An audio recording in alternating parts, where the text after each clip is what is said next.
Hello दोस्तों। आज की वीडियो बहुत ही इंपॉर्टेंट है उन सभी स्टूडेंट्स के लिए जिन्होंने ट्रिपल सी का एग्जाम अप्लाई किया है या आगे वो ट्रिपल सी का एग्जाम को अप्लाई करने का सोच रहे हैं। आज की इस वीडियो में आप कंप्लीट समझेंगे ट्रिपल सी कोर्स क्या होता है, क्या उसका सिलेबस रहता है, कितनी फीस उसकी सबमिट होती है, ग्रेड कैसे मिलते हैं, ये सारी चीज़ें आप इसमें समझेंगे। उसके साथ में चैप्टर 1 से लेकर के टोटल चैप्टर 10 तक की जितनी भी थ्योरी रहती है वो सारी थ्योरी आपको इस वीडियो में समझ में आ रही होगी। ये एक वीडियो आप कंप्लीट करने के बाद फिर आप क्वेश्चन आंसर की प्रैक्टिस कर सकते हैं। उसके बाद सारे क्वेश्चन भी आपको समझ में आएंगे। देखिए होता क्या है, ट्रिपल सी एग्जाम्स में कई सारे क्वेश्चंस नए हमसे पूछे जाते हैं और कभी कभी ऐसे क्वेश्चन पूछे जाते हैं जो हमने नहीं पढ़े हुए हैं। तो उनको करने का ये सीधा तरीका ये है कि आपको थ्योरी आनी चाहिए। आप अगर एक बार थ्योरी पूरी समझ गए कि क्या उसके अंदर का सिलेबस रहता है सभी चैप्टर्स का, तो आप सारे क्वेश्चन अच्छे से कर पाएंगे। जो भी आपको यहाँ पर कंटेंट मिल रहा होगा वो सारा चैप्टर 1 से चैप्टर 10 तक कंप्लीट आपको दिया जाएगा। नीचे टाइम स्टैम्प पे मेंशन है सारे चैप्टर्स। आप डायरेक्ट जंप करके जो भी चैप्टर के बारे में आपको पढ़ना है, रिवीजन करना है, वो सारी चीजें आप देख सकते हैं। हिंदी और इंग्लिश दोनों लैंग्वेजेस में हम ये सारी थ्योरी को कवर करेंगे। एक बार अगर आप ये वीडियो कंप्लीट कर लेते हैं तो एग्जाम में आपके अच्छे ग्रेड आने के चांसेस बहुत बढ़ जाएंगे। बिना किसी देरी के शुरू करेंगे। कोई भी क्वेश्चन रहता है, कोई भी क्वेरी रहती है, आप हमसे पूछ सकते हैं। स्टार्ट करेंगे हम लोग आज की क्लास। जिस भी चैप्टर से आपको स्टार्ट करना है, बाद में रिवीजन करना है, तो वहां से आप टाइम स्टैम्प पे मेंशन किया गया, वहां से आप जाकर के देख पाएंगे। सबसे पहले अगर हम लोग बात करें ट्रिपल सी के एग्जाम के लिए एलिजिबिलिटी क्या रहती है, तो इसमें कोई भी मिनिमम क्वालिफिकेशन रिक्वायरमेंट नहीं है। अगर आप 8th में हैं या हाई स्कूल में है, 12th में या उससे किसी अदर क्लासेस में हैं, तो भी आप ट्रिपल सी का एग्जाम अप्लाई कर सकते हैं। फीस व सर्टिफिकेट की अगर हम लोग बात करें यहाँ पर, तो इसमें देखिए दिया गया है आपको 500 रुपीज़ आपको फीस यहाँ पर एक बार में पे करनी होती है। जिसमें आप जो फीस पे करेंगे वो फीस आपकी एग्जाम फीस भी उसी में इंक्लूड होती है। और जो सर्टिफिकेट आपको मिलता है 14 डेज बाद, जब आप एग्जाम दे लेते हैं उसके 14 to 15 डेज में आपका सर्टिफिकेट आ जाता है, उसकी भी फीस इसी में इंक्लूड होती है। तो बस 500 आपको एक बार नाइलेट को पे करने रहते हैं, जिसके बाद आप अपना एग्जाम प्लस सर्टिफिकेट आप उसी से ले सकते हैं। अगर आप ऑनलाइन अप्लाई करना चाहते हैं ट्रिपल सी एग्जाम्स के लिए, तो student.nilet.gov.in की साइट पर जाएंगे, वहाँ से आप एग्ज़ाम अप्लाई कर पाएंगे। अगर हम आपको यहाँ पर दिखाएं सारी चीज़ें, देखिए एग्ज़ाम कैसे आप अप्लाई करेंगे, तो इसके लिए देखिए बताया गया है यहाँ पर। सबसे पहले आपको यहाँ पे नाइलेट की साइट पर जाना है। नाइलेट की जैसे ही साइट पे आप पहुँचेंगे, वहाँ पर कुछ इस तरीके से आपके पास सबसे पहले इंटरफेस आएगा, जिसमें आप अप्लाई ऑनलाइन पर क्लिक करेंगे। यहाँ से एग्जाम्स आप कोई भी अप्लाई कर सकते हैं, जैसे ट्रिपल सी हो गया, ओ लेवल हो गया, सारे एग्जाम्स आप अप्लाई कर सकते हैं। जैसे क्लिक करेंगे तो कुछ इस तरीके से इंटरफेस आएगा, जिसमें से आप कोर्स ऑन कंप्यूटर कॉन्सेप्ट इस वाले सेक्शन में आ जाएंगे। इस पर क्लिक कर देंगे, इस लिंक के ऊपर, जिससे ट्रिपल सी के लिए आप एग्जाम अप्लाई कर पाएंगे। जैसे ही क्लिक करेंगे तो कुछ इस तरीके से इंटरफेस आपके पास में आएगा। आप डिक्लेरेशन बॉक्स पे क्लिक कर देंगे और एग्री एंड प्रोसीड करते हुए आप एग्जाम अप्लाई कर पाएंगे। फिर आपको ये सारी डिटेल्स वगैरह फिल करनी रहेंगी। इसी के साथ में आपको जो फीस होती है वो भी सबमिट करनी होगी। देन आपका एग्जाम अप्लाई हो जाएगा। इसी में अगर हम ट्रिपल सी के सिलेबस की बात करें कि क्या उसका सिलेबस रहता है, तो पहले जो आपका चैप्टर होता है इंट्रोडक्शन टू कंप्यूटर, ये आपका फर्स्ट चैप्टर होता है। इसमें टोटल 10 चैप्टर्स हैं, जिसमें से फर्स्ट चैप्टर आपका इंट्रोडक्शन टू कंप्यूटर, जिसमें से basics of computer, hardware, software, इसके साथ में computer history, input devices, output devices, memory, ये सारी चीज़ें पूछी जाती हैं। चैप्टर 2 की अगर हम लोग बात करें, तो चैप्टर 2 में आपको इंट्रोडक्शन टू ऑपरेटिंग सिस्टम के बारे में बताया जाता है कि ऑपरेटिंग सिस्टम क्या होता है, किस तरीके से वर्क करता है, डेस्कटॉप ऑपरेटिंग सिस्टम कौन से होते हैं, लैपटॉप ऑपरेटिंग सिस्टम कौन से होते हैं, ये सारी चीज़ें इसमें आपको पढ़नी होती हैं। चैप्टर 3 की अगर हम लोग बात करें, तो वर्ड प्रोसेसिंग से आपका चैप्टर 3 बनता है, जिसमें लिब्रे ऑफिस राइटर के क्वेश्चन होते हैं, कौन से मेन्यूज होते हैं, क्या उसकी शॉर्ट कीज होती है, ये सारी चीज़ें चैप्टर 3 में आप पढ़ते हैं। चैप्टर 4 में आपको स्प्रेडशीट के बारे में पढ़ना होता है, जिसमें लिब्रे ऑफिस कैल्क से क्वेश्चंस पूछे जाते हैं। इसमें क्या फंक्शंस होते हैं, कौन कौन से कमांड्स होते हैं, ये सारी चीज़ें आपको चैप्टर 4 में पढ़नी होती है। चैप्टर 5 में अगर हम लोग देखें, तो प्रेजेंटेशन सॉफ्टवेयर आपको एक पढ़ना होता है, लिब्रे ऑफिस इम्प्रेस, जिसमें क्या टाइप्स हैं, क्या मेन्यूज हैं, क्या कमांड्स हैं, ये सारी चीज़ें उसमें भी आपको प्रिपेयर करनी होती है। उन्हीं से आपके क्वेश्चंस पूछे जाते हैं। चैप्टर 6 की अगर हम लोग बात करें, तो introduction to internet and www, internet और www से क्वेश्चंस आपके बनते हैं। पॉपुलर वेब ब्राउजर्स इसमें पूछे जाते हैं, कौन कौन से होते हैं, कैसे काम करते हैं, ये सारी चीज़ें इसमें आती हैं। चैप्टर 7 की अगर हम लोग बात करें, तो ईमेल, सोशल नेटवर्किंग और ई गवर्नेंस, इनसे आपके क्वेश्चंस पूछे जाते हैं। वहीं चैप्टर 8 में digital financial tools and applications के बारे में पूछा जाता है, जिसमें OTP क्या होता है, QR क्या है, UPI क्या है, कब डेवलप की गई थी, AEPS, USD, debit card, credit card, net banking, ये सारी क्वेश्चंस आपके चैप्टर 8 से आते हैं। चैप्टर 9 में ओवरव्यू ऑफ साइबर सिक्योरिटी से पूछा जाता है कि साइबर सिक्योरिटी क्या है, क्यों नीड होती है साइबर सिक्योरिटी की, कैसे हम सिक्योर करेंगे अपने फोन्स को, डिवाइसेस को, ये चैप्टर 9 में आप चीज़ें समझते हैं। वहीं चैप्टर 10 में overview of future skills and cyber security के बारे में हम लोग समझते हैं। ऐसे ही आर्टिफिशियल इंटेलिजेंस के बारे में भी इसमें आप चीज़ें समझते हैं, जिसमें IoT क्या होता है, internet of things, big data analytics, cloud computing, virtual reality, artificial intelligence, 3D printing, blockchain technology, ये सारी चीज़ें आप लोग चैप्टर 10 में कंप्लीट करते हैं। ये डिटेल सिलेबस ट्रिपल सी का, जिसमें introduction to computer first chapter रहता है, introduction to operating system second chapter है, वर्ड प्रोसेसिंग थर्ड चैप्टर होता है, स्प्रेडशीट आपका fourth chapter, Libre Office Impress fifth chapter है, 6 में introduction to internet and www, 7 chapter में email, social networking and e governance services आता है। वहीं चैप्टर 8 में digital financial tools and application के बारे में पढ़ते हैं। चैप्टर 9 में ओवरव्यू ऑफ साइबर सिक्योरिटी, वहीं चैप्टर 10 में overview of future skills and artificial intelligence के बारे में बताया जाता है। हम शेड्यूल्स की बात करें कि मान लीजिए अगर आपने ट्रिपल सी का एग्जाम अप्लाई किया तो आपका एग्जाम होगा कब, तो उसके बारे में देखिए बताया गया है यहाँ पे। अगर आपने जनवरी में एग्ज़ाम के लिए अप्लाई किया हुआ है तो आपका जो एग्ज़ाम होगा फरवरी में ना होकर के एक मंथ का स्किप बीच में किया जाता है, फिर मार्च में आपका एग्ज़ाम रहेगा। देन उसके 40 to 45 डेज में आपका जो सर्टिफिकेट है वो इशू कर दिया जाता है। मान लीजिए अगर आपने फरवरी में एग्जाम फिल किया हुआ है तो मार्च में आपका एग्जाम नहीं रहेगा, मार्च को स्किप कर दिया जाएगा, देन अप्रैल में आपका एग्जाम कंडक्ट किया जाएगा। ऐसे ही अगर आपने अक्टूबर में एग्जाम फिल किया तो नवंबर में आपका एग्जाम ना होकर के दिसंबर में फिर एग्जाम होता है, और जिस मंथ एग्जाम होता है उसी के 40 to 45 डेज में आपका जो सर्टिफिकेट होता है वो इशू कर दिया जाता है। एग्जाम पैटर्न की अगर हम लोग बात करें यहाँ पर किस तरह के क्वेश्चन पेपर हमारे पास में आता है और क्या चीजें उसमें पूछी जाती हैं वो देखिएगा। सबसे पहले इसमें अगर क्वेश्चंस की बात करें, टोटल 100 क्वेश्चंस आपको यहाँ पर करने होते हैं, और जो उसमें मार्क्स दिए जाते हैं वो भी एक क्वेश्चन के लिए 1 मार्क्स आपको दिया जाता है। टोटल 100 मार्क्स का आपका पेपर होता है, इसमें 100 क्वेश्चंस होते हैं। पैटर्न ऑफ क्वेश्चंस की बात करें तो यहाँ पे एमसीक्यू बेस्ड आपका क्वेश्चन पेपर होता है, जिसमें कुछ ट्रू फॉल्स भी आपसे पूछ लिए जाते हैं, लेकिन उसमें फिक्स नहीं है कि कितने ट्रू फॉल्स रहेंगे या कितने एमसीक्यूज रहेंगे, दोनों चीजें मिक्स होकर के उसमें पूछी जाती है। निगेटिव मार्किंग की बात करें, काफी स्टूडेंट पूछा करते हैं निगेटिव मार्किंग रहेगी या नहीं रहेगी, तो निगेटिव मार्किंग इसमें नहीं है, लेकिन हाँ एक चीज़ जरूर से है कि अगर आपने 50% से कम मार्क्स गेन किए हुए हैं तो इसमें फेल है। ट्रिपल सी के ग्रेड सिस्टम में अगर आप देखेंगे यहाँ पर किस तरीके से ग्रेडिंग दी जाती है ट्रिपल सी में, तो अगर आप 50 से कम मार्क्स पाते हैं, 50 से कम स्कोर करते हैं तो आप फेल माने जाएंगे। वहीं 50 से 54 तक की अगर आपके परसेंटेज है तो आपको डी ग्रेड मिलता है। 55 से 64 तक की अगर आपका परसेंटेज रहता है तो आपको सी ग्रेड मिलता है। इसी में अगर 65 से 74 तक की आपको परसेंटेज स्कोर होता है तो वही बी ग्रेड आपको दिया जाता है। 75 से 84 तक की अगर आप परसेंटेज गेन करते हैं तो आपको ए ग्रेड मिलता है। अगर 84 से अबव आप पाते हैं, मान लीजिए 85 या उससे ज़्यादा, तो एस ग्रेड उस टाइम पे आपको मिल रहा होता है। ये सारी चीज़ें हैं यहाँ पे ट्रिपल सी के बारे में कि क्या क्वेश्चंस रहते हैं, क्या शेड्यूल है इसका, क्या यहाँ पे सिलेबस इसका रहता है। एग्जाम आपको अप्लाई करना है तो जैसे कि हमने बताया आप student.niled.gov.in वेबसाइट्स पे जाएंगे, वहाँ पे ट्रिपल सी के लिए आप अप्लाई कर पाएंगे। एलिजिबिलिटी में हमने जैसे बताया हुआ है आपको कोई भी क्वालिफिकेशन इसमें रिक्वायरमेंट नहीं रहती है, किसी भी अगर आप क्लास में तो आप आसानी से एग्जाम क्वालिफाई कर सकते हैं। जब आप एग्जाम अप्लाई कर देते हैं, मान लीजिए फेब में आपने एग्जाम अप्लाई किया तो मार्च को स्किप करके अप्रैल में आपका एग्जाम होगा, यहीं आप आ जाएंगे student.niled.gov.in साइट पर आ जाएंगे, यहीं से आप एडमिट कार्ड अपना डाउनलोड कर सकते हैं, देखिए दिया गया है। एडमिट कार्ड डाउनलोड होने के बाद आप जिस भी सेंटर पे आपका एग्जाम जाएगा वहाँ जाके एग्जाम आप अपना कंडक्ट करेंगे। एग्जाम होने के बाद 40 to 45 डेज के अंदर ही आपका जो सर्टिफिकेट रहेगा वो इशू हो जाएगा, और व्यू रिजल्ट में आकर के यहाँ से आप अपना सर्टिफिकेट भी देख पाएंगे। ओ लेवल का जो फर्स्ट पेपर होता है या कहें ट्रिपल सी का जो सिलेबस है आपका, उसका जो फर्स्ट चैप्टर है इंट्रोडक्शन टू कंप्यूटर, उसके बारे में हम लोग आज इस वीडियो में कंप्लीट समझेंगे। फर्स्ट चैप्टर से रिलेटेड जितने भी टॉपिक्स हैं उन सबको हिंदी और इंग्लिश दोनों लैंग्वेजेस में आप डिटेल में इसमें समझ रहे होंगे। बिना किसी देरी के स्टार्ट करते हैं। सबसे पहला topic computer and it's IT gadgets. Computer क्या है और कौन कौन से लेटेस्ट आईटी गैजेट्स हैं उनके बारे में समझते हैं।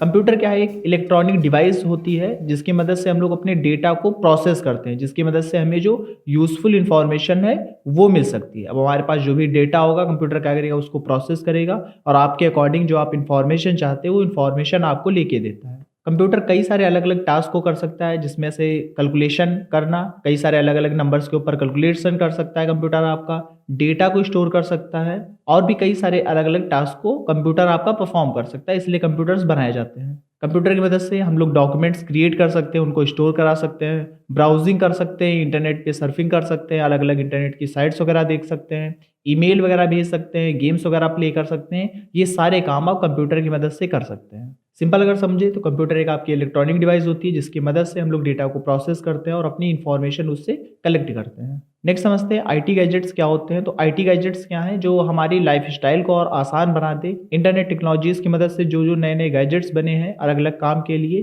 यही हमारे लेटेस्ट आईटी गैजेट्स के रूप में आते हैं। इनसे भी क्वेश्चंस आपके पेपर में पूछे जाते हैं। इसमें सबसे पहला हमारे पास में आता है स्मार्टफोन। स्मार्टफोन ब्राउजिंग करने के लिए कैपेबल होता है। इंटरनेट पे हम लोग इसकी मदद से काम कर सकते हैं, फोटोज़ वगैरह ले सकते हैं, कई सारे एप्लीकेशंस वगैरह इसकी मदद से हम लोग चला सकते हैं। एग्जाम्पल की बात करें तो iPhone 13, सैमसंग गैलेक्सी S12, ये कई सारे आपके पास स्मार्टफोन के ऑप्शंस आपको मिलते हैं।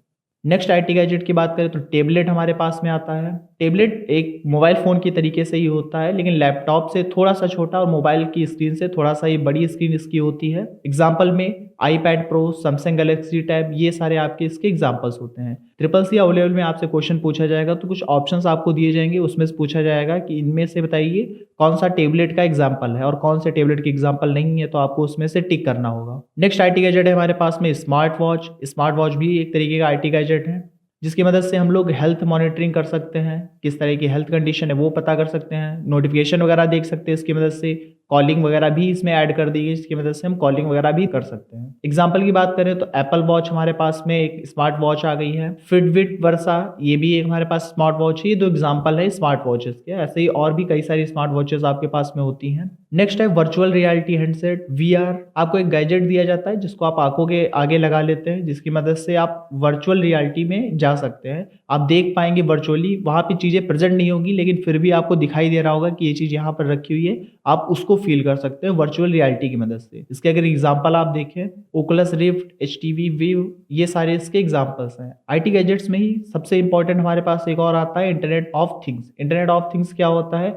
कई सारे अलग अलग डिवाइसेस को इंटरनेट के थ्रू आपस में कनेक्ट करना IoT बोला जाता है, जिसकी मदद से हम लोग कई सा अपने बल्ब वगैरह को अपने बैठे बैठे ऑन कर सकते हैं। अपने फ़ोन से ही हम लोग फैन वगैरह ऑन कर सकते हैं, घर के ऊपर निगरानी रख सकते हैं, पासवर्ड वगैरह घर पे लगा सकते हैं हम लोग इंटरनेट ऑफ थिंग्स की मदद से ही। तो ये IoT का एक तरीके से एग्जाम्पल होते हैं सारे। ये जितने भी आईटी गैजेट्स हैं ये सारे हमारे काम को और आसान कर देते हैं। कंप्यूटर जनरेशंस की बात करें, कंप्यूटर का विकास कैसे हुआ, स्टेप बाय स्टेप जल्दी से उसको देखते हैं। फर्स्ट जनरेशन जो हमारी रहती है 1945 से लेकर के 1955 तक की फर्स्ट जनरेशन हमारी चलती है। अलग अलग बुक्स में आपको अलग अलग जनरेशन की टाइमिंग दिखाई देगी, लेकिन आप ये ऐसे भी याद कर सकते हैं, ये रियल मानी जाएगी। आप अगर ये याद कर लेंगे 45 to 55, तो अगर थोड़ा बहुत इधर उधर भी दिया गया होगा ऑप्शन में, मान लीजिए 43 से 53 तक की, तो उसको भी अगर आप टिक करेंगे तो वो भी सही आपका माना जाएगा। जब ये ऑप्शन में आपके आते हैं, बहुत पास पास ये जो डेट होती है बहुत पास पास की नहीं होती है, काफ़ी दूर दूर की होगी, तो उसमें से आप आसानी से फ़र्क कर सकते हैं। आप अगर ये भी याद रखेंगे तो भी आप सारे सही कर सकते हैं। फर्स्ट जनरेशन की अगर बात करें तो 1945 से लेकर के 1955 तक की आपकी फर्स्ट जनरेशन चली थी, जिसमें मेजर जो चीज़ बनाई गई थी वो था हमारे पास में वैक्यूम ट्यूब। वैक्यूम ट्यूब्स उस टाइम पे बनाए गए थे जो कि बहुत बड़े आकार के थे और बहुत ज़्यादा बिजली भी वो कंज्यूम करते थे, बहुत ज़्यादा उनके लिए बिजली की आवश्यकता पड़ती थी। उदाहरण अगर देखें तो उस टाइम पे इनियाक आपका कंप्यूटर बनाया गया था, यूनियाक भी इसी टाइम पर बनाया गया था। सेकेंड जनरेशन जो थी 1956 से लेकर के 1963 तक की चली थी। इसमें अब जो हमारे पास में मेजर चीज़ बनाई गई थी वो था ट्रांजिस्टर्स। इस समय ट्रांजिस्टर्स का यूज़ किया जाने लगा था, जो कि काफ़ी छोटे थे साइज में और सही से डेटा हमारा प्रोसेस करके इन्फॉर्मेशन हमें देते थे। अगर इसके एग्जाम्पल की देखें तो IBM 401 ये इसका एग्जाम्पल हो जाता है। थर्ड जनरेशन की बात करें तो 1964 से लेकर के 1975 तक की थर्ड जनरेशन चली थी। इसमें ICs को बनाया गया था, इंटीग्रेटेड सर्किट्स का यूज़ किया जाने लगा था। इनकी स्पीड बहुत तेज़ थी और ये काम करने में भी काफ़ी अच्छे थे। एग्जाम्पल में IBM सिस्टम 360 थर्ड जनरेशन के कंप्यूटर का एक एग्जाम्पल है। फोर्थ जनरेशन की बात करें तो 1976 से लेकर के 1990 तक की आपकी फोर्थ जनरेशन चली थी, जिसमें माइक्रो प्रोसेसर का यूज़ किया जाने लगा था। इसी टाइम पर हमारे पर्सनल कंप्यूटर्स भी बनाए जा चुके थे, जिसमें एप्पल सेकेंड, IBM PC या जो भी हम आज के टाइम पर जितने भी हम लैपटॉप्स या फोन्स वगैरह देखते हैं सारे फोर्थ जनरेशन के ही कंप्यूटर के एग्जाम्पल्स हैं।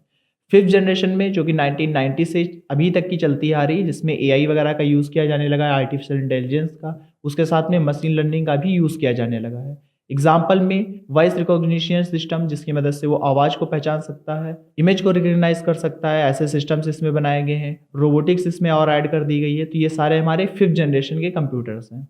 कंप्यूटर का यूज़ हम लोग एजुकेशन के लिए, मेडिसिन फील्ड में, साइंस फील्ड में, बिजनेस, एंटरटेनमेंट, कम्युनिकेशन, इन सभी फील्ड्स में हम लोग कंप्यूटर का आजकल यूज़ करते हैं। आईटी गैजेट जो हमारे पास में होते हैं उनकी एप्लीकेशंस क्या क्या होती हैं, क्या क्या वो काम कर सकते हैं। तो सबसे पहले अगर हम लोग बात करें तो जो हमारे पास में आईटी गैजेट्स होते हैं, इंटरनेट टेक्नोलॉजीज़ हैं, जिनकी मदद से हम लोग कम्युनिकेशन कर सकते हैं, जैसे कॉलिंग करना हो गया, मैसेजिंग करना हो गया, वीडियो कॉन्फ्रेंसिंग करना हो गया। ऐसे ही हम लोग कम्युनिकेशन कर सकते हैं एक दूसरे के साथ में। मनोरंजन हम लोग कर सकते हैं, एंटरटेनमेंट इसकी मदद से होता है, म्यूजिक सुनना हो गया, वीडियो देखना, गेम्स खेलना, ये सारे हम लोग एंटरटेनमेंट कर सकते हैं आईटी गैजेट्स का यूज़ करते हुए। हेल्थ मॉनिटरिंग हम लोग कर सकते हैं, फिटनेस वगैरह अपनी ट्रैक कर सकते हैं। होम अप्लायंसेस में भी कंट्रोल हम लोग कर सकते हैं आईओटी का यूज़ करते हुए। तो ये आईटी गैजेट्स की एप्लीकेशंस हैं जो हम लोग यूज़ करते हैं अपनी डेली लाइफ में। नेक्स्ट बात करते हैं हार्डवेयर और सॉफ्टवेयर क्या होते हैं। हार्डवेयर की अगर हम लोग बात करें, हार्डवेयर कंप्यूटर के फिजिकल कंपोनेंट्स होते हैं जिनको एक तरीके से हम कहें कि अगर उनको टच कर सकते हैं तो सारे हमारे हार्डवेयर होते हैं। जैसे मॉनिटर हो गया, कीबोर्ड हो गया, mouse, printer, motherboard, CPU, RAM, ROM, ये सारे हमारे क्या बोले जाएंगे, हार्डवेयर एक तरीके से बोले जाते हैं। बिना हार्डवेयर के हम कोई भी इनपुट अपने कंप्यूटर को नहीं दे सकते हैं और इसकी मदद से कोई भी आउटपुट भी हमें नहीं मिल सकता अगर हमारे पास में हार्डवेयर नहीं होगा। अगर सॉफ्टवेयर के बारे में हम लोग समझे तो सॉफ्टवेयर क्या होते हैं, सेट ऑफ इंस्ट्रक्शंस होते हैं, कई छोटे छोटे इंस्ट्रक्शंस मिला करके एक आपका सॉफ्टवेयर बनता है जो हार्डवेयर से अपने काम करवा रहा होता है। सॉफ्टवेयर की बात करें तो दो टाइप के होते हैं। पहला आता है हमारे पास में सिस्टम सॉफ्टवेयर, दूसरे होते हैं एप्लीकेशन सॉफ्टवेयर। सिस्टम सॉफ्टवेयर वो सॉफ्टवेयर होते हैं जो हमारे फ़ोन या जो भी हमारे पास में लैपटॉप होगा या कंप्यूटर होगा उसके पूरे सिस्टम को ऑपरेट कर रहे होते हैं। आज ये सारे हमारे सिस्टम सॉफ्टवेयर्स बोले जाते हैं। इसमें हमारे पास में ऑपरेटिंग सिस्टम आता है, जैसे विंडोज़ हो गया, मैक ओएस हो गया, लिनक्स हो गया, ये सारे हमारे सिस्टम सॉफ्टवेयर्स में आते हैं।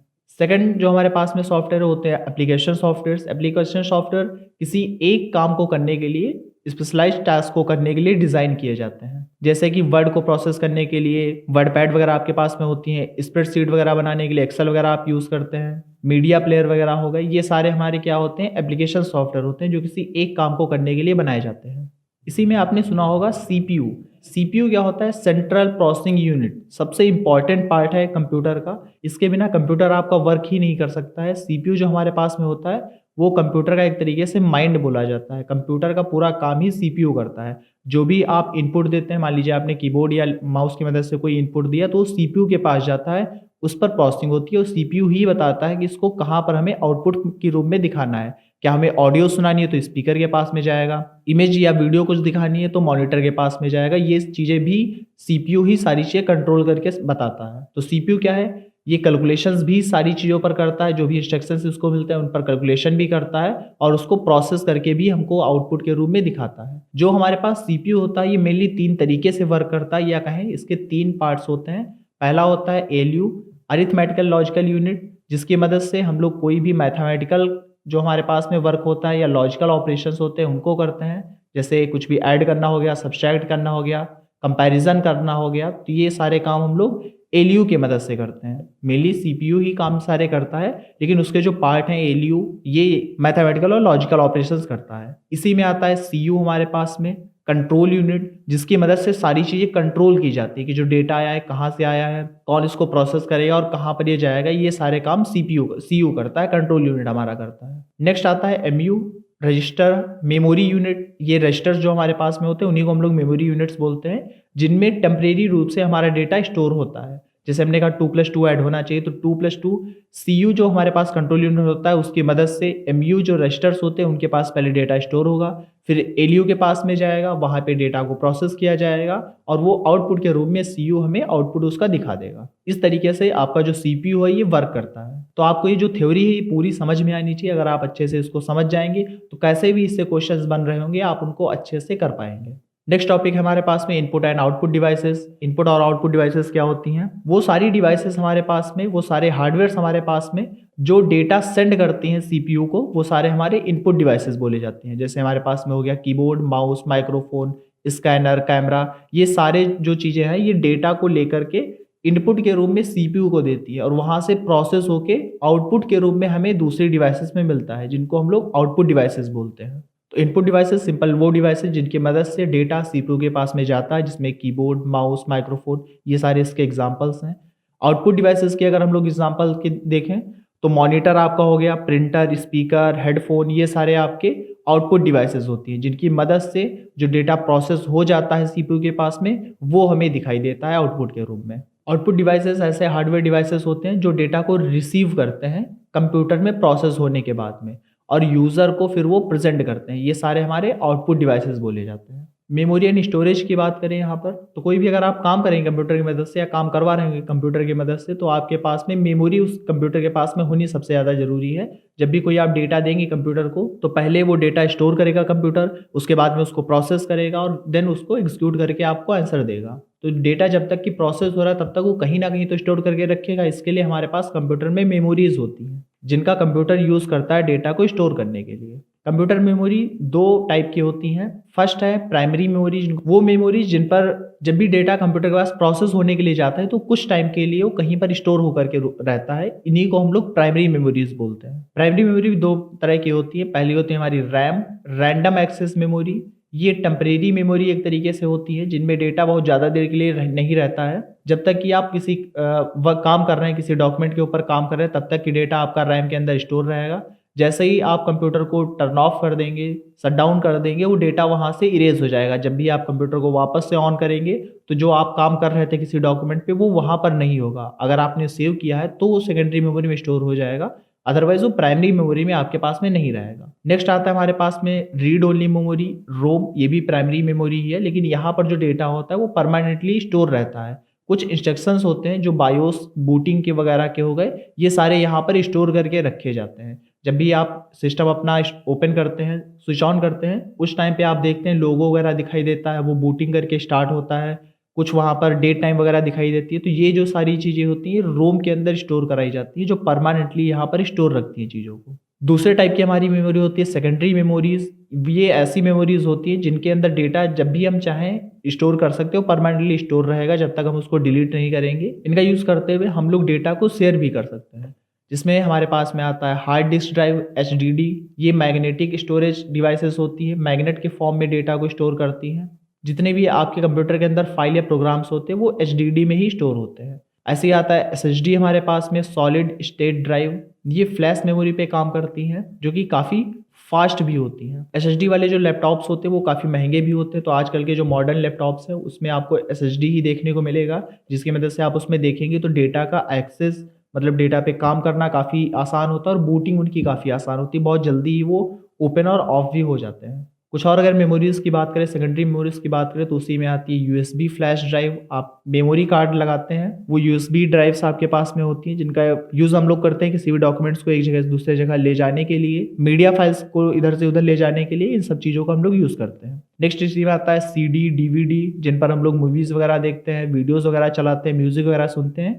ये हमारे सेकेंडरी मेमोरीज़ के एग्जाम्पल होते हैं। सॉफ्टवेयर को थोड़ा सा डिटेल में समझ लेते हैं। सॉफ्टवेयर्स क्या होते हैं? अभी तक हम लोग हार्डवेयर के बारे में समझ रहे थे। सॉफ्टवेयर क्या होते हैं? सेट ऑफ इंस्ट्रक्शंस होते हैं जो कि बताते हैं कंप्यूटर को कि क्या काम करना है। कोई भी स्पेसिफिक टास्क अगर करना होता है उसके लिए छोटे छोटे इंस्ट्रक्शंस दिए जाते हैं, दिशा निर्देश दिए जाते हैं, जिनके कई सारे सेट ऑफ इंस्ट्रक्शंस जब मिल जाते हैं तो एक हमारा सॉफ्टवेयर बन जाता है। एक छोटा सा एग्जांपल है, जैसे कि आप अगर कोई रोबोट बाय करके लाते हैं तो रोबोट को आप बताएंगे ये काम करो, तो पहले छोटे छोटे टास्क में आप उसको काम बताएंगे कि आपको इधर जाना है, इधर जाना है, सामने जाना है, इस तरीके से चलना है, वो चीज़ उठानी है, वापस लेकर के आनी है। तो आपने छोटे छोटे उसको टास्क बताए, तब उसने वो काम करके आपको दिया।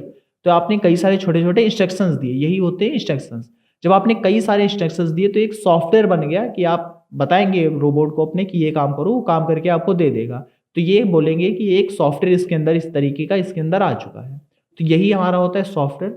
छोटे छोटे इंस्ट्रक्शंस मिलके, कई सारे इंस्ट्रक्शन जब एक पास मिलते हैं तो एक सॉफ्टवेयर बनाते हैं। जो सॉफ्टवेयर्स होते हैं यही इंटरफेस देते हैं यूज़र और हार्डवेयर के बीच में। कोई भी अगर हार्डवेयर है तो वो खाली पड़ा है, जब तक यूज़र रहेगा, चाहे यूज़र उस पर कैसे भी कुछ काम करे वो नहीं चल सकता है, जबकि उसके अंदर सॉफ्टवेयर नहीं होगा। जब तक सॉफ्टवेयर बताएगा नहीं कि हार्डवेयर को कैसे काम करना है, यूज़र उस हार्डवेयर की मदद से कोई भी काम नहीं करवा सकता है। सॉफ्टवेयर को कई कैटेगरीज में बांटा गया है, जिसमें सबसे पहले सॉफ्टवेयर हमारे होते हैं सिस्टम सॉफ्टवेयर।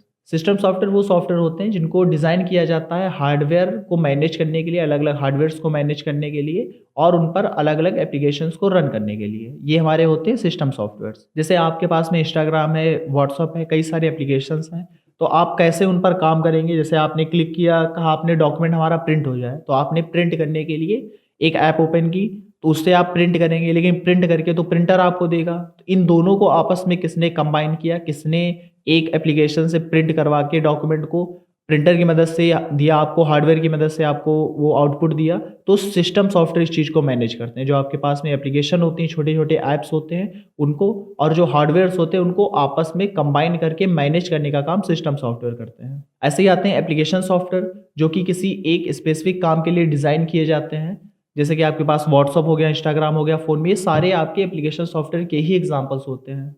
यही जो एप्लीकेशन सॉफ्टवेयर्स होते हैं, यही सिस्टम सॉफ्टवेयर के ऊपर काम करते हैं। जो आपके पास में सिस्टम सॉफ्टवेयर होता है, जैसे एंड्रॉयड आपके पास सिस्टम सॉफ्टवेयर है फ़ोन के अंदर, तो उसी के ऊपर आप ये सारे छोटे-छोटे एप्लीकेशन सॉफ्टवेयर्स को चला सकते हैं। ऐसे ही हमारे पास में आते हैं ऑपरेटिंग सिस्टम्स। जैसे ऑपरेटिंग सिस्टम हमने बताया, ये सॉफ्टवेयर और हार्डवेयर को आपस में मैनेज करने का काम करते हैं। इसके अगर एग्जांपल्स देखें तो विंडोज़ हो गया, Linux, Mac operating system, Android, ये मैक और एंड्रॉयड आपके फ़ोन में होते हैं। व्हाट्सएप और लिनक्स आपने लैपटॉप या कंप्यूटर्स वगैरह में देखा होगा। ये हमारे ऑपरेटिंग सिस्टम के एग्जांपल्स हैं। नेक्स्ट आते हैं हमारे पास में यूटिलिटी सॉफ्टवेयर। यूटिलिटी सॉफ्टवेयर्स क्या होते हैं? यूटिलिटी सॉफ्टवेयर वो सॉफ्टवेयर्स होते हैं जो हमारे काम को में हेल्प करते हैं, चीज़ों को कॉन्फ़िगर करते हैं, ऑप्टिमाइज़ करने का काम करते हैं और कंप्यूटर को मेंटेन करने का काम कर रहे होते हैं। ये हमारे यूटिलिटी सॉफ्टवेयर्स होते हैं। एग्जाम्पल की बात करें तो एंटीवायरस जो सॉफ्टवेयर्स होते हैं, ये सारे हमारे यूटिलिटी सॉफ्टवेयर बोले जाते हैं। डिस्क क्लीनर हो गया, ये यूटिलिटी सॉफ्टवेयर होते हैं। फाइल कंप्रेशन जो हमारे सॉफ्टवेयर्स होते हैं, जैसे विनरार हो गया, जिप हो गया, ये सारे यूटिलिटी सॉफ्टवेयर्स होते हैं। ओ लेवल का जो फर्स्ट पेपर होता है या कहें ट्रिपल सी का जो पेपर होता है, इन दोनों का सिलेबस सेम होता है। इसका जो चैप्टर 2 है, इंट्रोडक्शन टू ऑपरेटिंग सिस्टम, इसके जितने भी इंपॉर्टेंट टॉपिक्स हैं वो सारे हम लोग इस वीडियो में कवर करेंगे। बिना किसी देरी के स्टार्ट करते हैं। सबसे पहले समझते हैं ऑपरेटिंग सिस्टम होता क्या है। ऑपरेटिंग सिस्टम ऐसे सिस्टम सॉफ्टवेयर्स हमारे पास में होते हैं जो कंप्यूटर के हार्डवेयर और सॉफ्टवेयर के रिसोर्सेज को आपस में मैनेज करते हैं। जैसे आप कई सारे एप्लीकेशन वगैरह चलाते हैं और आप कई सारे हार्डवेयर को भी कनेक्ट करते हैं अपने कंप्यूटर में, तो इन दोनों को आपस में मैनेज करने का काम ऑपरेटिंग सिस्टम आपके करते हैं। की फीचर्स की बात करें तो हार्डवेयर रिसोर्सेज को ये मैनेज करते हैं, जैसे सीपीयू को मैनेज करना हो गया, मेमोरी को मैनेज करना हो गया, स्टोरेज मैनेज करना, इनपुट कहाँ से आएगा, कहाँ आउटपुट जाएगा, इन सबको मैनेज करना हो गया। इस सब का काम ऑपरेटिंग सिस्टम ही देखता है।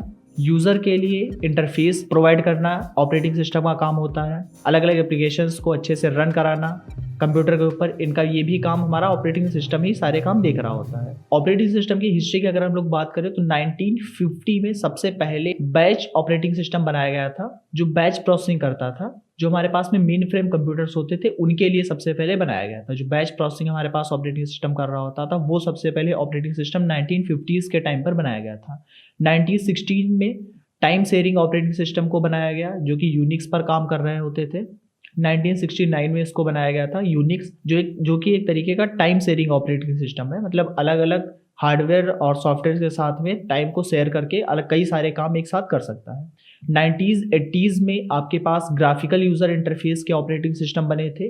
जैसे कि आप विंडोज़ पर काम करते हैं या एंड्रॉयड ऑपरेटिंग सिस्टम पे काम करते हैं, तो उस पर सारे आइकन वगैरह आपको दिखाई देते हैं, क्लिक करते हैं तब सारे काम होते हैं। तो ये जो ऑपरेटिंग सिस्टम है, ये 90s 80s के टाइम पर बने हुए थे, जिसमें विंडोज़ 1.0 जो विंडोज़ आपका ऑपरेटिंग सिस्टम है 90s 85 में बना था। 2000 के टाइम पे ओपन सोर्स ऑपरेटिंग सिस्टम बनने लगे थे, मतलब जो फ्री हमारे पास ऑपरेटिंग सिस्टम थे या उनमें हम लोग खुद से कस्टमाइज़ कर सकते थे चीज़ें, जिसमें एग्जांपल हमारे पास में लिनक्स, ये काफ़ी उस टाइम पे पॉपुलर हुआ था ऑपरेटिंग सिस्टम। ये 2000 के टाइम पर ही लिनक्स बना हुआ था। कुछ अगर एग्जांपल्स की बात करें ऑपरेटिंग सिस्टम के, तो आप देखते हैं लैपटॉप वगैरह में आपके विंडोज़ ऑपरेटिंग सिस्टम होता है, लिनक्स ऑपरेटिंग सिस्टम होता है, मैक ऑपरेटिंग सिस्टम होता है आपके टेबलेट्स वगैरह में।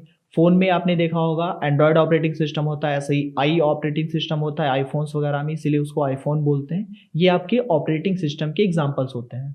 काम की अगर बात करें कि ऑपरेटिंग सिस्टम क्या क्या काम करता है, क्या क्या फंक्शंस होते हैं ऑपरेटिंग सिस्टम के, तो सबसे पहले ये प्रोसेस को मैनेज करता है। प्रोसेस मैनेज का मतलब ये होता है कि अगर कई सारे टास्क कंप्यूटर को दिए गए हैं, तो एक टास्क को करेगा फिर दूसरे टास्क पर जंप कर सकता है, इसको मैनेज करता है ऑपरेटिंग सिस्टम आपका। शेड्यूलिंग कर सकता है टास्क में, किस टास्क को पहले करना है, किस टास्क को बाद में करना है, इनको भी आपस में मैनेज करता है आपका ऑपरेटिंग सिस्टम। एग्जाम्पल में विंडोज़ में आपके पास टास्क मैनेजर होता है, जिसकी मदद से आप जब उसको ओपन करेंगे तो आप देख पाएंगे किस टास्क को कर रहा है, कितने टाइम के लिए किस टास्क पर काम कर रहा है, तो ये भी आप देख सकते हैं। मेमोरी को भी मैनेज करता है हमारा ऑपरेटिंग सिस्टम, किस डेटा के लिए कौन सी मेमोरी एलोकेट की जाएगी, कब किसको मेमोरी दी जाएगी, ये भी ऑपरेटिंग सिस्टम हमारा बताता है। विंडोज़ के अंदर वर्चुअल मेमोरी नाम का फंक्शन होता है, जो ये विंडोज़ में ये काम देखता है। फाइल सिस्टम मैनेजमेंट भी ऑपरेटिंग सिस्टम का काम होता है। फाइल्स को ऑर्गेनाइज करके एक पास रखना, स्टोर करना फाइल्स को, अलग अलग फाइल्स को रिट्रीव करना, ये सारे काम भी ऑपरेटिंग सिस्टम को ही करना होता है। NTFS विंडोज़ के अंदर आपको फंक्शन मिलता है। ext4 लिनक्स में आपको एप्लीकेशन मिलता है जिसकी मदद से जो ऑपरेटिंग सिस्टम है वो ये काम कर रहा होता है। अलग अलग डिवाइसेस को भी मैनेज करने के लिए हमारे पास में ऑपरेटिंग सिस्टम काम करता है, जैसे कि अलग अलग इनपुट या आउटपुट डिवाइसेस को मैनेज करता है। प्रिंटर, स्कैनर, USB इन सबको मैनेज करने के लिए आपका ऑपरेटिंग सिस्टम ही रिस्पॉन्सिबल होता है। विंडोज़ में आपने देखा होगा डिवाइस मैनेजर आपके पास होता है, जिसकी मदद से विंडोज़ क्या करता है, अलग अलग डिवाइसेस को मैनेज कर रहा होता है। यूज़र इंटरफेस बेस हमारे पास दो ऑपरेटिंग सिस्टम्स होते हैं, दो तरह के ऑपरेटिंग सिस्टम्स होते हैं। पहले होते हैं GUI operating system, graphical user interface operating systems. दूसरे होते हैं CLI operating system, command line interface operating systems. जैसे कि विंडोज़ हमारे पास में GUI ऑपरेटिंग सिस्टम है, जिस पर आइकन्स वगैरह आपको दिखाई देते हैं, उन पर आप काम करते हैं। ऐसे ही लिनक्स जो ऑपरेटिंग सिस्टम होता है वो CLI ऑपरेटिंग सिस्टम होता है, जिस पर आप सारे कमांड वगैरह को टाइप करते हैं, तब वो एग्जीक्यूट करता है आपके कमांड को। जैसे मान लीजिए अगर आप नोटपैड ओपन करना चाहते हैं तो विंडोज़ पे आपको आइकन मिलता है, उस पर क्लिक करते हैं, विंडोज़ क्या करता है, नोटपैड एप्लीकेशन को ओपन कर देता है। लेकिन अगर लिनक्स में आपको ओपन करना है तो ओपन कमांड आप लिखेंगे और फिर आप उसके आगे नोटपैड टाइप करेंगे। देन जब आप रन करेंगे तब क्या करेगा, वो नोटपैड एप्लीकेशन आपको ओपन करके दे देगा। ऑपरेटिंग सिस्टम के टाइप्स की बात करें तो कई अलग अलग टाइप के आपके पास ऑपरेटिंग सिस्टम होते हैं जो कि अलग अलग काम को करने के लिए बनाए गए हैं। जैसे हमारे पास में बैच ऑपरेटिंग सिस्टम्स आते हैं। कई सारे जो आपके पास टास्क होते हैं उनको अलग अलग बैचेस में तोड़ देता है और फिर उन पर अलग अलग काम करता है। जैसे IBM जो आपके पास में मशीन थी, सबसे पहले जो मेन फ्रेम IBM था, उसके लिए ऑपरेटिंग सिस्टम बनाया गया था 1950s के टाइम पे, batch operating system. Second type के ऑपरेटिंग सिस्टम हमारे पास में होते हैं टाइम शेयरिंग ऑपरेटिंग सिस्टम इनको बोलते हैं, जिनमें कई सारे यूजर्स एक साथ काम कर सकते हैं और जो ऑपरेटिंग सिस्टम होता है उन सभी यूजर्स को अलग अलग टाइम दे देता है थोड़ा थोड़ा, जिस पर एक ही सिस्टम पे बैठ करके कई सारे यूजर काम कर पाते हैं। जैसे लिनक्स ऑपरेटिंग सिस्टम जो कि 1969 में बनाया गया था, एक टाइम शेयरिंग ऑपरेटिंग सिस्टम था। ये एग्जाम्पल्स आपको सारे याद करने रहेंगे, ऑप्शंस में बहुत ज़्यादा पूछे जाते हैं आपके एग्जाम में। नेक्स्ट आते हैं हमारे पास में डिस्ट्रीब्यूटेड ऑपरेटिंग सिस्टम। इस तरह के ऑपरेटिंग सिस्टम की मदद से हम लोग क्या करते हैं, किसी एक ही सिस्टम पे बैठ करके हम लोग कई सारे अलग अलग कंप्यूटर्स को मैनेज कर सकते हैं, कई सारे अलग अलग कंप्यूटर को देख सकते हैं। जैसे कि गूगल क्लाउड सर्वर हो गया, हर कोई अपने जो डॉक्यूमेंट्स वगैरह होता है, जो पिक्स वगैरह होते हैं, वो गूगल क्लाउड के ऊपर सेव करके रखता है। लेकिन गूगल क्लाउड सर्वर क्या कर रहा है, एक ही जगह से कई सारे अलग अलग जो हमारे पास में डिवाइसेस हैं, जो कंप्यूटर्स हैं, उनके डेटा को एक्सेस कर पा रहा है, उनके डेटा पर काम कर पा रहा है। तो उसके पास जो ऑपरेटिंग सिस्टम है एक तरीके से डिस्ट्रीब्यूटेड ऑपरेटिंग सिस्टम का एग्जाम्पल हमारे पास में है। नेक्स्ट आते हैं real time operating system, RTOS। ये किसी फिक्स टाइम पर ही काम कर रहे होते हैं, किसी फिक्स टाइम पर डेटा को प्रोसेस करते हैं, ये होते हैं RTOS, real time operating systems. जैसे आपने देखा होगा ट्रैफिक कंट्रोल्स में जो लाइट्स वगैरह होती है वो फिक्स टाइम पर अपने काम करती हैं। मेडिकल डिवाइसेस कई सारे होते हैं जो रियल टाइम डेटा पर प्रोसेस कर रहे होते हैं, ये हमारे RT ऑपरेटिंग सिस्टम होते हैं, रियल टाइम ऑपरेटिंग सिस्टम होते हैं। नेक्स्ट हमारे पास में आते हैं embedded operating systems. Embedded operating system वो ऑपरेटिंग सिस्टम होते हैं जो कई सारी डिवाइसेस को मिला करके काम करते हैं। जैसे ATM हो गया, स्मार्ट वॉचेस हो गई, ये कई सारे अलग अलग तरीके की चीज़ों को एक साथ काम करते हैं। जैसे हमारे पास में जो RTOS हो गया वो जो काम करता है, और जो हमारे जो रियल वाले ऑपरेटिंग सिस्टम है वो काम करते हैं, ये दोनों के काम करते हैं, इसलिए इनको एम्बेडेड ऑपरेटिंग सिस्टम बोला जाता है। जैसे एंड्रॉयड में VR ऑपरेटिंग सिस्टम होता है, विंडोज़ एम्बेडेड ऑपरेटिंग सिस्टम भी आपको मिलता है, ये हमारे एम्बेडेड ऑपरेटिंग सिस्टम्स बोले जाते हैं। तो ये टाइप थे ऑपरेटिंग सिस्टम के अलग अलग, जो अलग अलग काम के हिसाब से बनाए गए हैं। इसी तरीके से जो हमारे पास ऑपरेटिंग सिस्टम आते हैं उनको दो टाइप्स में और डिवाइड किया गया है, जैसे सिंगल यूज़र ऑपरेटिंग सिस्टम और मल्टी यूज़र ऑपरेटिंग सिस्टम। नाम से जिसे पता चलता है, सिंगल यूज़र ऑपरेटिंग सिस्टम के अंदर केवल एक ही यूज़र डेटा पर काम कर सकता है एक टाइम में, जैसे विंडोज़ 10 हो गया, मैक ऑपरेटिंग सिस्टम हो गया। नेक्स्ट आते हैं मल्टी यूज़र ऑपरेटिंग सिस्टम, जिन पर मल्टीपल यूज़र्स एक ही टाइम में एक साथ काम कर सकते हैं, जैसे लिनक्स हो गया, यूनिक्स हो गया, इन पर एक ही टाइम में कई सारे यूज़र्स एक साथ काम कर सकते हैं, ये हमारे मल्टी यूज़र ऑपरेटिंग सिस्टम्स बोले जाते हैं। ऐसे ही हमने अभी बात की थी GUI और CUI बेस ऑपरेटिंग सिस्टम्स की। GUI बेस ऑपरेटिंग सिस्टम्स वो ऑपरेटिंग सिस्टम्स होते हैं जिन पे ग्राफिकली सारे एलिमेंट्स जो होते हैं वो दिखाई दे रहे होते हैं। जैसे आइकन्स हो गया, विंडोज़ हो गया, ये सारे आपको आइकन्स दिखाई देंगे ग्राफिकली उस ऑपरेटिंग सिस्टम पे। जैसे विंडोज़ ऑपरेटिंग सिस्टम है, मैक ऑपरेटिंग सिस्टम है, एंड्रॉयड ऑपरेटिंग सिस्टम है, इन सब पर आपको जो चीज़ें होती हैं वो ग्राफ्स के फॉर्म में आपको दिखाई देती हैं, छोटे छोटे आइकन्स आपको दिखाई देते हैं, तो उन पर आप क्लिक करके सारे काम करते हैं। जो दूसरे हमारे टाइप होता है CLI, कमांड लाइन इंटरफेस, ये टेक्स्ट बेस्ड ऑपरेटिंग सिस्टम्स होते हैं जिन पर हम लोग अपने जो काम करना होता है वो लिखते हैं उसके ऊपर, तब वो काम हमारे एग्जीक्यूट होते हैं, टाइप करना पड़ता है। जैसे लिनक्स टर्मिनल हो गया, कमांड प्रॉम्प्ट हो गया, DOS ऑपरेटिंग सिस्टम हो गया, इन पर हम सारी चीज़ें टाइप करते हैं तभी वो सारे काम हमारे करके देते हैं। कुछ पॉपुलर ऑपरेटिंग सिस्टम्स की अगर हम लोग बात करें तो इससे हिस्ट्री से क्वेश्चंस आपके बहुत ज़्यादा पूछे जाते हैं, जिसमें पहला आता है Windows operating system. Windows operating system को माइक्रोसॉफ्ट कंपनी ने 1985 में डेवलप किया था। इसका सबसे ज़्यादा यूज़ पर्सनल और बिजनेस कंप्यूटर्स में किया जाता है। नेक्स्ट है Linux operating system. Linux operating system एक तरीके का ओपन सोर्स ऑपरेटिंग सिस्टम है, जिसको 1991 में बनाया गया था। ये कई सारे अलग अलग सर्वर्स में यूज़ किया जाता है लिनक्स ऑपरेटिंग सिस्टम। आप नेक्स्ट बात करें मैक ऑपरेटिंग सिस्टम की, तो जो मैक ऑपरेटिंग सिस्टम होता है इसको एप्पल कंपनी ने बनाया था। इसको फर्स्ट रिलीज़ किया गया था 2001 में। ये डेट्स वगैरह बहुत ज़्यादा पूछी जाती है आपके एग्जाम में, याद रखना है सभी को। जो मैक ऑपरेटिंग सिस्टम है 2001 में बनाया गया था एप्पल कंपनी की मदद से। मैक ऑपरेटिंग सिस्टम का यूज़ हम लोग मैक कंप्यूटर्स में कर रहे होते हैं। इसके आगे हमारे पास एंड्रॉयड ऑपरेटिंग सिस्टम आते हैं, जो फोन्स वगैरह में होते हैं। इनको गूगल कंपनी ने बनाया था 2008 में। सबसे ज़्यादा यूज़ इनका हम लोग मोबाइल फोन्स में करते हैं। आपने देखा होगा एंड्रॉयड फोन्स इसीलिए उनको बोलते हैं क्योंकि उनके अंदर एंड्रॉयड ऑपरेटिंग सिस्टम होता है। कुछ बेसिक कमांड भी हम लोग देख लेते हैं। लास्ट टॉपिक है हमारा इस चैप्टर का, इसमें कुछ कमांड्स देख लेते हैं विंडोज़ और लिनक्स के, जिसमें विंडोज़ के कुछ कमांड्स की अगर बात करें तो dir कमांड होता है, जिसकी मदद से आप सारी डायरेक्टरीज को देख सकते हैं। जो फोल्डर्स होते हैं उन्हीं को हम लोग डायरेक्टरीज भी बोलते हैं। तो dir कमांड की मदद से आप जितने भी फोल्डर्स होते हैं, डायरेक्टरीज होती है, उनको देख सकते हैं। कॉपी कमांड हमारे पास में होता है। कॉपी कमांड की मदद से आप किसी भी फाइल को कॉपी कर सकते हैं।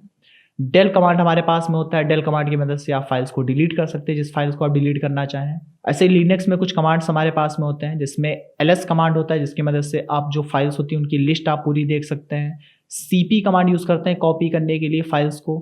rm कमांड यूज़ करते हैं रिमूव करने के लिए, किसी भी फाइल या डायरेक्टरी को रिमूव करने के लिए rm कमांड यूज़ करते हैं। तो ये अलग अलग कमांड्स होते हैं। ये विंडोज़ में ये कमांड्स आपके यूज़ किए जाते हैं, वहीं जो ये कमांड्स है हमारे पास ये लिनक्स में ही कमांड्स यूज़ किए जाते हैं। तो ये अलग अलग आपको कमांड्स भी याद रखने हैं। कुछ और कमांड्स आपको पढ़ने होंगे, ये आपके एग्जाम्स वगैरह में पूछे जाते हैं। ये थे कंप्लीट टॉपिक्स चैप्टर 2 के। CCC चैप्टर 3, 4 और 5 मिलाकर के लिब्रे ऑफिस से आपके जितने भी इंपॉर्टेंट क्वेश्चंस आते हैं वो सारे हम लोग आज इस वीडियो में कवर करेंगे। Libre Office Writer, Libre Office Calc, Libre Office Impress, इन तीनों से जो भी इंपॉर्टेंट शॉर्ट कीज पूछी जाती हैं, जो भी इंपॉर्टेंट कमांड्स पूछे जाते हैं, कितने टोटल मेन्यूज होते हैं, ये सारी चीज़ें हम लोग कवर करेंगे। बिना किसी देरी के स्टार्ट करते हैं।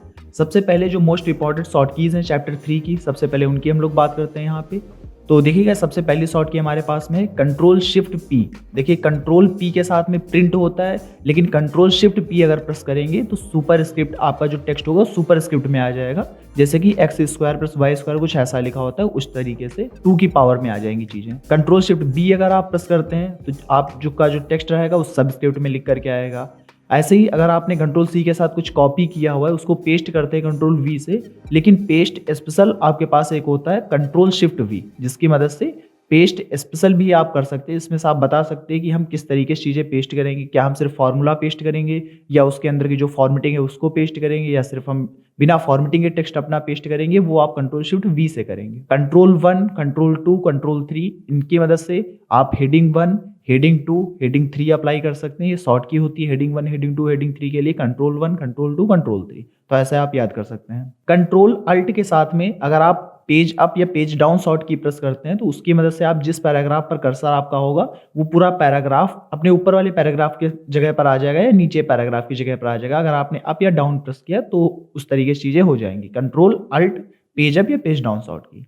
शिफ्ट इंटर अगर आप प्रेस करते हैं, देखिए अगर आपने सिर्फ इंटर प्रेस किया है तो क्या होता है, पैराग्राफ आप चेंज करते हैं, पैराग्राफ ब्रेक होता है। लेकिन शिफ्ट इंटर अगर आप करते हैं तो लाइन ब्रेक होती है, लेकिन वो रहेगा सेम पैराग्राफ में ही। कंट्रोल इंटर अगर आप करते हैं तो न्यू पेज हमारे पास में आ जाएगा। मतलब अगर आपने कहीं कर्सर रखा हुआ है, कंट्रोल साथ इंटर प्रेस करेंगे तो वो सारी चीज़ें नए पेज पर चली जाएंगी। कंट्रोल शिफ्ट इंटर के साथ में आप कॉलम ब्रेक कर सकते हैं। जैसे कि कई सारे कॉलम्स बनाए गए हैं, जैसे न्यूज़पेपर में आपने देखा है 4 कॉलम्स में एक पेज के ऊपर चीज़ें लिखी होती हैं। अगर आपने कर्सर रख के कंट्रोल शिफ्ट इंटर किया तो सारी चीज़ें उसके आगे की है जो है नए कॉलम में शिफ्ट हो जाएंगी। कंट्रोल एम अगर आप प्रेस करते हैं तो आप मैनुअल फॉर्मेटिंग को हटा सकते हैं, डायरेक्ट फॉर्मेटिंग को अपनी डिलीट कर सकते हैं। कंट्रोल शिफ्ट डिलीट अगर आप प्रेस करते हैं तो सारी चीज़ें जो कर्सर के लास्ट में है वो सारी चीज़ें डिलीट हो जाएंगी। कंट्रोल शिफ्ट वाई अगर आप प्रेस करते हैं, जो अभी अभी आपने एक्शन किया हुआ है, जो काम आपने किया है उसको आप रिपीट कर सकते हैं वापस से। अगली शॉर्ट की है कंट्रोल शिफ्ट F8। इसकी मदद से हम लोग सेलेक्ट इन कॉलम मोड में हम चीज़ों को सेलेक्ट कर पाते हैं।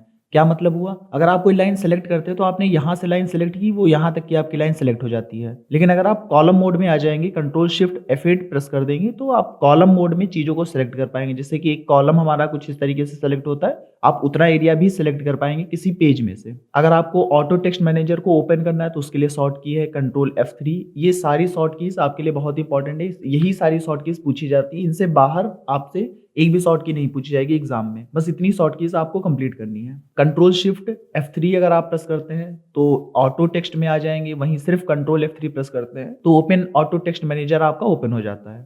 कंट्रोल शिफ्ट N के साथ में आप टेम्पलेट को ओपन कर सकते हैं, अगर आपने कोई टेम्पलेट बनाया हुआ है या सेव किया है या आप नए टेम्पलेट बनाना चाहते हो या जो पहले से बने हुए उनका यूज करना चाहते हो, उनको काम में लेना चाहते हो, तो कंट्रोल शिफ्ट N हम शॉर्ट की प्रेस करते हैं तो हमारे पास में टेम्पलेट मैनेजर ओपन हो जाता है। अगर आपने कई सारी शेप्स को बनाया हुआ है, उनको आपस में सेलेक्ट करके एक बनाना चाहते हो तो कंट्रोल शिफ्ट G शॉर्ट की हम प्रेस करते हैं, जिसकी मदद से हम लोग कई सारे ऑब्जेक्ट्स को एक में ग्रुप कर सकते हैं। अगर वापस से इनको अनग्रुप करना है तो कंट्रोल शिफ्ट यू प्रेस करेंगे, जिसकी मदद से वापस से अनग्रुप हो जाएंगे। यहाँ पे देखिए ग्रुप में जी लिखा हुआ है तो इससे शॉर्ट की बनती है कंट्रोल शिफ्ट जी ग्रुप करने के लिए, वहीं यू अनग्रुप करने के लिए तो कंट्रोल शिफ्ट यू अनग्रुप करने के लिए आपकी शॉर्ट की हो जाएगी। कुछ और इंपॉर्टेंट शॉर्ट कीज हम लोग देख लेते हैं राइटर से, जिसमें सबसे पहली है F12। F12 की मदद से आप क्या कर सकते हैं, नंबर लिस्ट आप अपनी स्टार्ट कर सकते हैं। अगर आपको लिस्ट बनानी है लेकिन 1 2 3 4 नंबर लिस्ट में आए या ABCD करते हुए है, ये सारी हमारी नंबर लिस्ट बोली जाती है, तो आप F12 के साथ में उसको स्टार्ट कर सकते हैं। अगर वहीं शिफ्ट F12 आप प्रेस कर देंगे तो आपकी बुलेट लिस्ट आ जाएगी, उसमें डॉट्स लगकर आएंगे आपकी लिस्ट में।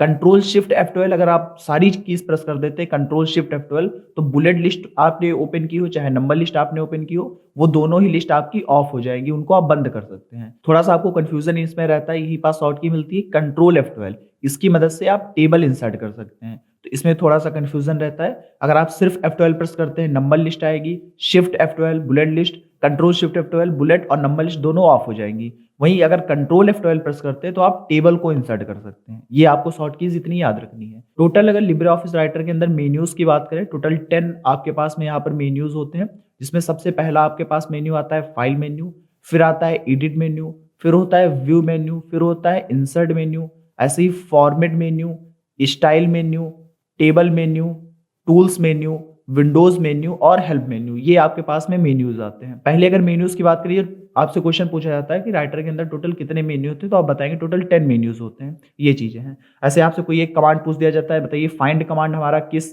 मेन्यू के अंदर मिलता है, तो आप बताएंगे जैसे कि cut, copy, paste, undo, redo, find, replace, ये सारी चीजें एडिटिंग से रिलेटेड हैं, तो ये सारा आपको एडिट मेन्यू के अंदर चीजें मिलती हैं। ऐसे ही zoom, side bar, full screen, ये सारी चीजें हमारी स्क्रीन को देखने से रिलेटेड हैं, तो ये सारी चीजें आपको व्यू मेन्यू में मिलती हैं। इस तरीके से भी आप कुछ चीजें याद कर सकते हैं, ऐसे भी आप याद रख सकते हैं। इसका आप स्क्रीनशॉट लेना चाहें ले सकते हैं। अगर आपको टेक्स्ट लगाना है, पैराग्राफ लाना है, बुलेट लिस्ट लानी है, कॉलम लाना है, तो ये सारी चीजें आपको फॉर्मेटिंग में सारी चीजें मिलती हैं।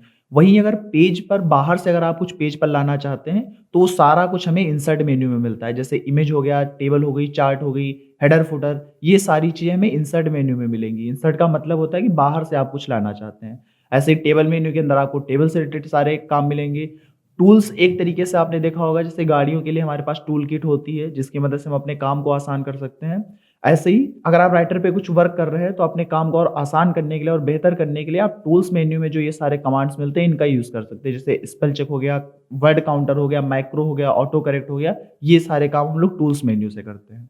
विंडोज या हेल्प मेन्यू के अंदर जो कमांड्स आपके मिलते हैं वो कभी नहीं पूछे जाते हैं, बस आपको ये सारे मेन्यूज याद रखने हैं, जिसमें से edit, file, view, insert, table और टूल्स, ये मेन्यूज कुछ ज्यादा इंपॉर्टेंट होते हैं। नेक्स्ट कुछ अगर राइटर में कमांड्स के बारे में हम बात करें, जैसे क्वेश्चन पूछा जाता है, सबसे पहला जैसे क्वेश्चन आपसे पूछ दिया गया कि राइटर का जो एक्सटेंशन नेम होता है या राइटर का फॉर्मेट क्या होता है, तो आप बताएंगे .odt होता है, जिसका फुल फॉर्म होता है ओपन डॉक्यूमेंट टेक्स्ट।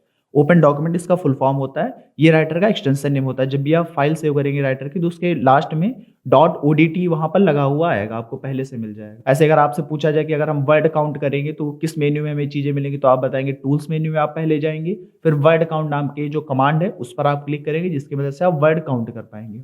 अगर आपको स्पेलिंग चेक करनी है, चीजें सही है या गलत है, तो फंक्शन की हमारे पास में होती है F7, इसको आप प्रेस करते हैं। फाइंड एंड रिप्लेस के लिए हम लोग कंट्रोल H प्रेस करते हैं, जिसकी मदद से हम फाइंड एंड रिप्लेस कर सकते हैं, और कंट्रोल F अगर आप प्रेस करेंगे तो आप चीजें सिर्फ फाइंड कर पाएंगे। पेज सेटअप के बारे में बात करें, अगर पेज सेटअप आप कहाँ से करेंगे राइटर के अंदर, तो फॉर्मेट मेन्यू में जाएंगे, वहां से पेज स्टाइल नाम का हमारे पास में कमांड होता है, जिसकी मदद से पेज में सेटअप कर सकते हैं हम। हेडर फुटर अगर आपको इंसर्ट करना है तो आप इंसर्ट मेन्यू में जाते हैं, जहाँ से आप हेडर फुटर नाम का ऑप्शन आपको सबसे लास्ट में मिलता है, उस पर टिक करेंगे। वहाँ से आप हेडर या फुटर अपने पेज के ऊपर दे सकते हैं। तो ये सारी चीज़ें थी हमारी राइटर से रिलेटेड, जिसमें हमने कुछ शॉर्ट कीज़ वगैरह हम लोगों ने बात की। चैप्टर 3 के बारे में शॉर्ट कीज़ वगैरह हमने कुछ बात की इसके अंदर। कुछ जो इसके मेन्यूज़ टोटल होते हैं, वो सारे टोटल मेन्यूज़ हम लोगों ने समझे। कुछ कमांड्स के बारे में बात किया। बस इतनी ही लगभग चीज़ें आपसे चैप्टर 3 के अंदर पूछी जाती है। इतना ही आपको ट्रिपल सी के अंदर कंप्लीट करना है। चैप्टर 4 की अगर हम लोग बात करें, लिब्रे ऑफिस कैल्क से आपका चैप्टर 4 होता है, जो कि एक स्प्रेडशीट सॉफ्टवेयर आपके पास में है। इसके सबसे पहले कुछ शॉर्ट कीज अगर हम लोग, सबसे पहली हमारे पास में शॉर्ट की कंट्रोल शिफ्ट टी, इसकी मदद से हम लोग नई सीट इंसर्ट कर सकते हैं। जैसे अगर आप कैल्क ओपन करेंगे तो क्वेश्चन ये भी पूछा जाता है कि डिफॉल्ट कितनी शीट्स होती हैं। आप जब आप कैल्क ओपन करते हैं तो एक शीट हमारे पास में होती है। कंट्रोल शिफ्ट टी की मदद से आप और भी शीट ऐड कर सकते हैं। अगर आपने कंट्रोल शिफ्ट और एरो की प्रेस किया, मतलब कंट्रोल प्रेस किया साथ में शिफ्ट, साथ में अगर कोई भी एरो की प्रेस करेंगे तो उधर का जितना भी डेटा की रेंज होगी वो सारी एक साथ आपकी सेव हो जाएगी। कंट्रोल शिफ्ट वी के साथ में पेस्ट स्पेशल आपके पास में ओपन हो जाता है। जैसे कि राइटर में था, तो ये सेम शॉर्ट कीज है, इसकी मदद से आप पेस्ट कर पाएंगे कोई भी चीजें। अगर आप अपनी डेटा रेंज के अंदर ऑटो फिल्टर लगाना चाहते हैं कि उसमें से चीजों को फिल्टर कर पाएं, तो यहाँ पे शॉर्ट की आपको मिलती है कंट्रोल शिफ्ट एल, जिसकी मदद से आप ऑटो फिल्टर लगा सकते हैं अपनी रेंज के अंदर। कंट्रोल डी अगर आपने प्रेस किया तो जो आपने रेंज सिलेक्ट की होगी उसके नीचे डाउन में सारी चीजें फिल हो जाएंगी। जो आपने ऊपर लिखा है वही चीजें डाउन में लिख करके आ जाएंगी। ऐसे अगर कंट्रोल आर आपने प्रेस किया तो वही सारी चीजें राइट में लिख करके आ जाएंगी जो आपने सेलेक्ट किया होगा। कंट्रोल के साथ में अगर सेमी कॉलन के बटन आप प्रेस कर देंगे तो जिस सेल को आपने सेलेक्ट किया होगा उसके अंदर करंट डेट आ जाएगी। वही कंट्रोल शिफ्ट सेमी कॉलन अगर आप प्रेस करेंगे तो वहां पे करंट टाइम इंसर्ट होकर के आ जाएगा। कंट्रोल के साथ में टिल्ड एक बटन होती है जो टैब बटन के ऊपर होती है या एस्केप बटन के नीचे होती है। अगर उसको आप प्रेस कर देते हैं तो जितने भी आपने शीट के अंदर फॉर्मूले लगाएंगे वो सारे आपको शो करने लगते हैं। वापस से कंट्रोल डी प्रेस करेंगे तो फिर से वो सारे फॉर्मूले नॉर्मल हो जाएंगे और उसकी जो वैल्यूज होती हैं बस वो आपको दिखाई देंगी।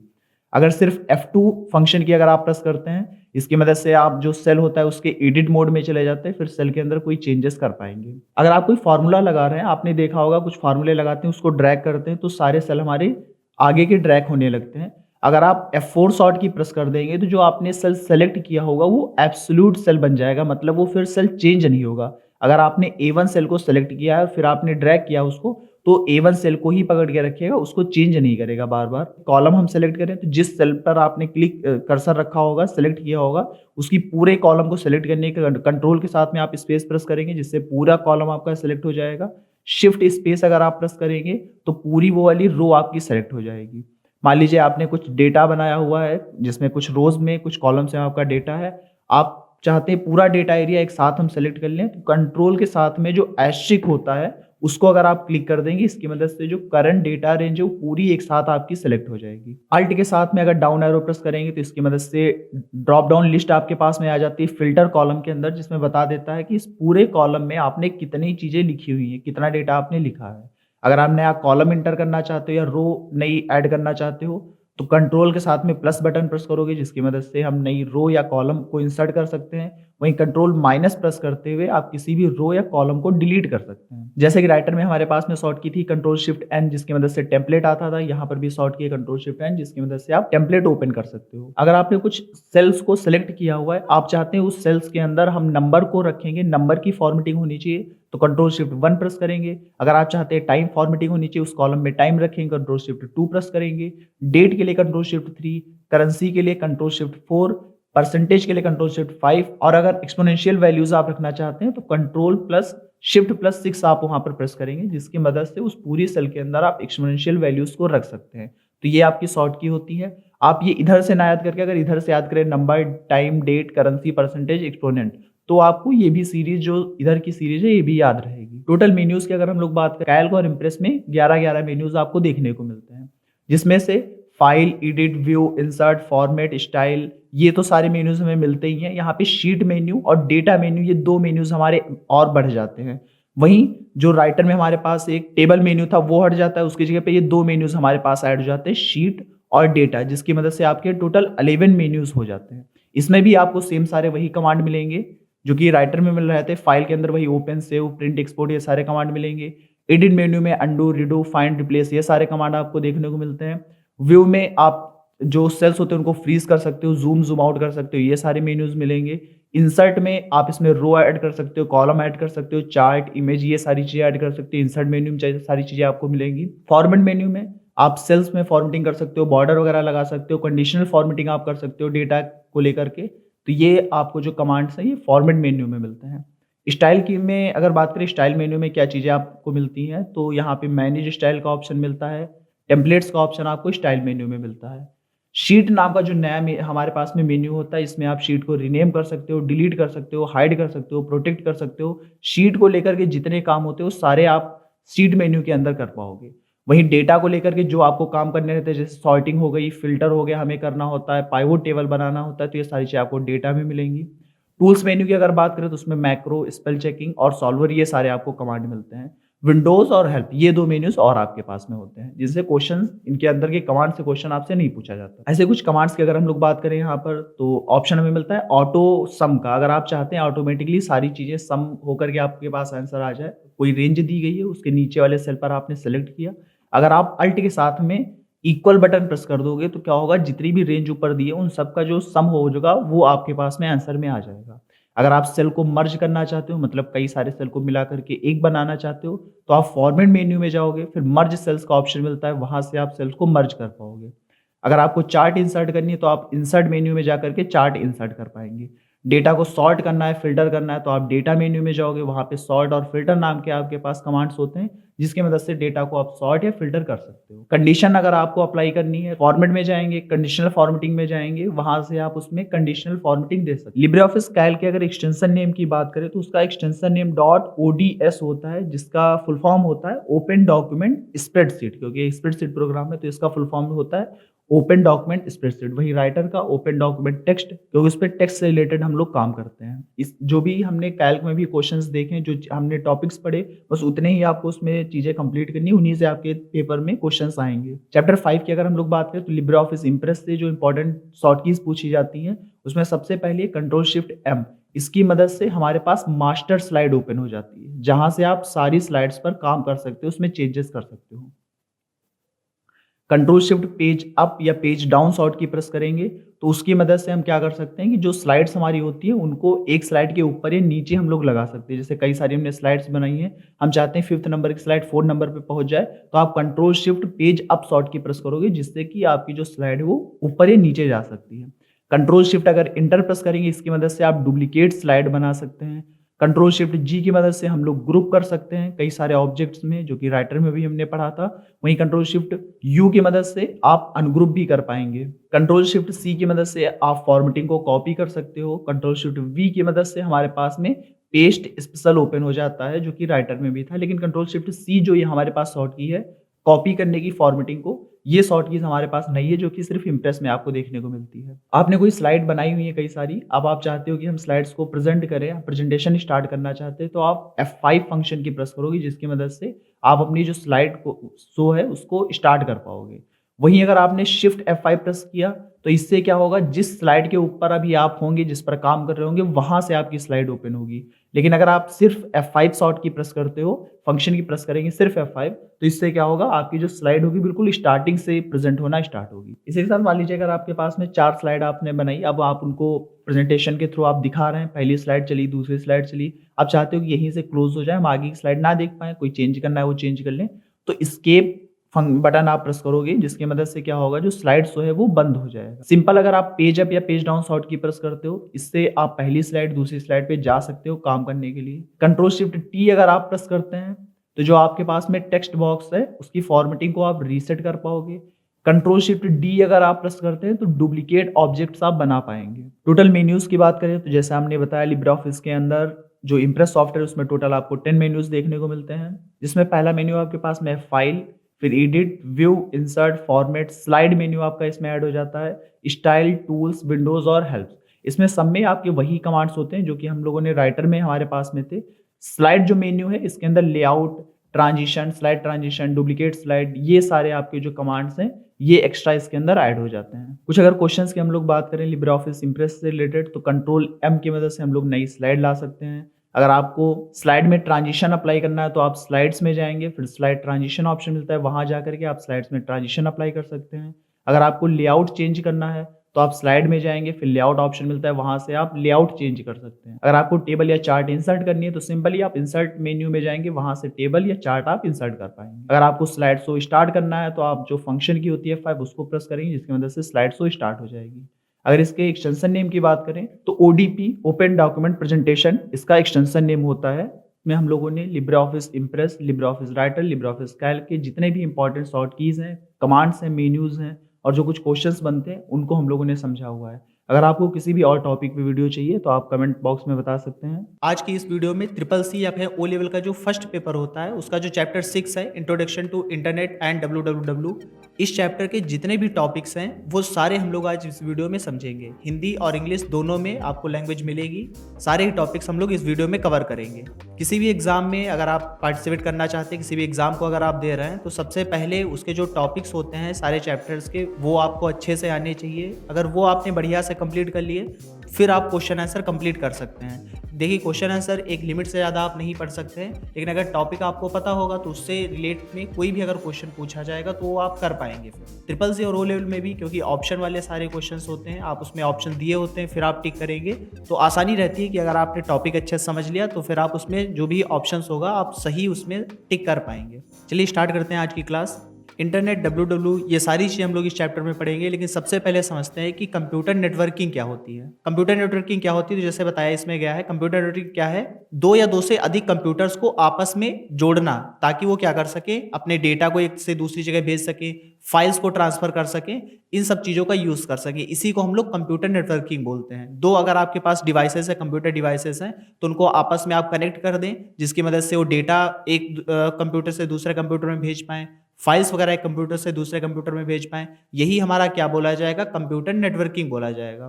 कंप्यूटर नेटवर्किंग के थ्रू आप लोगों ने देखा होगा, आप ईमेल वगैरह भेजते हैं, कंप्यूटर नेटवर्किंग के थ्रू ही होता है। वो भी वीडियो कॉल्स वगैरह करते हैं, सोशल मीडिया पे जो भी आप एक्टिविटीज़ कर रहे होते हैं वो सारा हमारा कंप्यूटर नेटवर्किंग में ही आता है। कंप्यूटर नेटवर्किंग के टाइप्स की अगर बात करें तो देखिए, हमने जैसे कहा आप दो कंप्यूटर्स को आपस में कनेक्ट करते हैं, तो कनेक्ट करने के कई सारे तरीके हो सकते हैं। इसी में हमारा आता है टाइप्स ऑफ नेटवर्किंग, कि अगर कंप्यूटर नेटवर्क को हम लोग कनेक्ट करेंगे दो डिवाइसेस को, तो किस किस तरीके से हम उसको आपस में कनेक्ट कर सकते हैं। देखिए, कई सारे तरीके होते हैं आपस में कनेक्ट करने के, जिसमें सबसे पहला हमारा आता है local area network. Local area network कौन से नेटवर्क्स होते हैं? लोकल एरिया नेटवर्क वो नेटवर्क होते हैं जो कि थोड़ा छोटे एरिया में होते हैं। जैसे कि हमारे घर में जो हम लोग आपस में नेटवर्किंग करते हैं, स्कूल या ऑफिस वगैरह में जो कंप्यूटर्स वगैरह रखे जाते हैं उनको आपस में कनेक्ट किया जाता है, वो हमारे क्या होते हैं, लोकल एरिया नेटवर्क होते हैं। जैसे जो स्कूल वगैरह होती है उसमें लैब्स वगैरह होती हैं, लैब के अंदर कई सारे कंप्यूटर्स आपस में कनेक्ट होते हैं, तो वो एक तरीके का लोकल एरिया नेटवर्क बन जाता है कि जो कंप्यूटर्स हैं वो लोकली एक दूसरे में कनेक्ट किए गए हैं, ताकि वो एक कंप्यूटर से दूसरे कंप्यूटर में फाइल वगैरह अपनी भेज पाएँ। सेकंड आते हैं हमारे पास में मेट्रोपॉलिटन एरिया नेटवर्क। ये ऐसे नेटवर्क्स होते हैं जो एक पूरी सिटी में चीज़ों को कवर करते हैं। पूरी सिटी के अंदर जितने भी कंप्यूटर्स हैं वो अगर आपस में कनेक्ट किए गए हैं तो हमारे मैन नेटवर्किंग के अंडर आएंगे, मेट्रोपॉलिटन एरिया नेटवर्क वो बोले जाएंगे।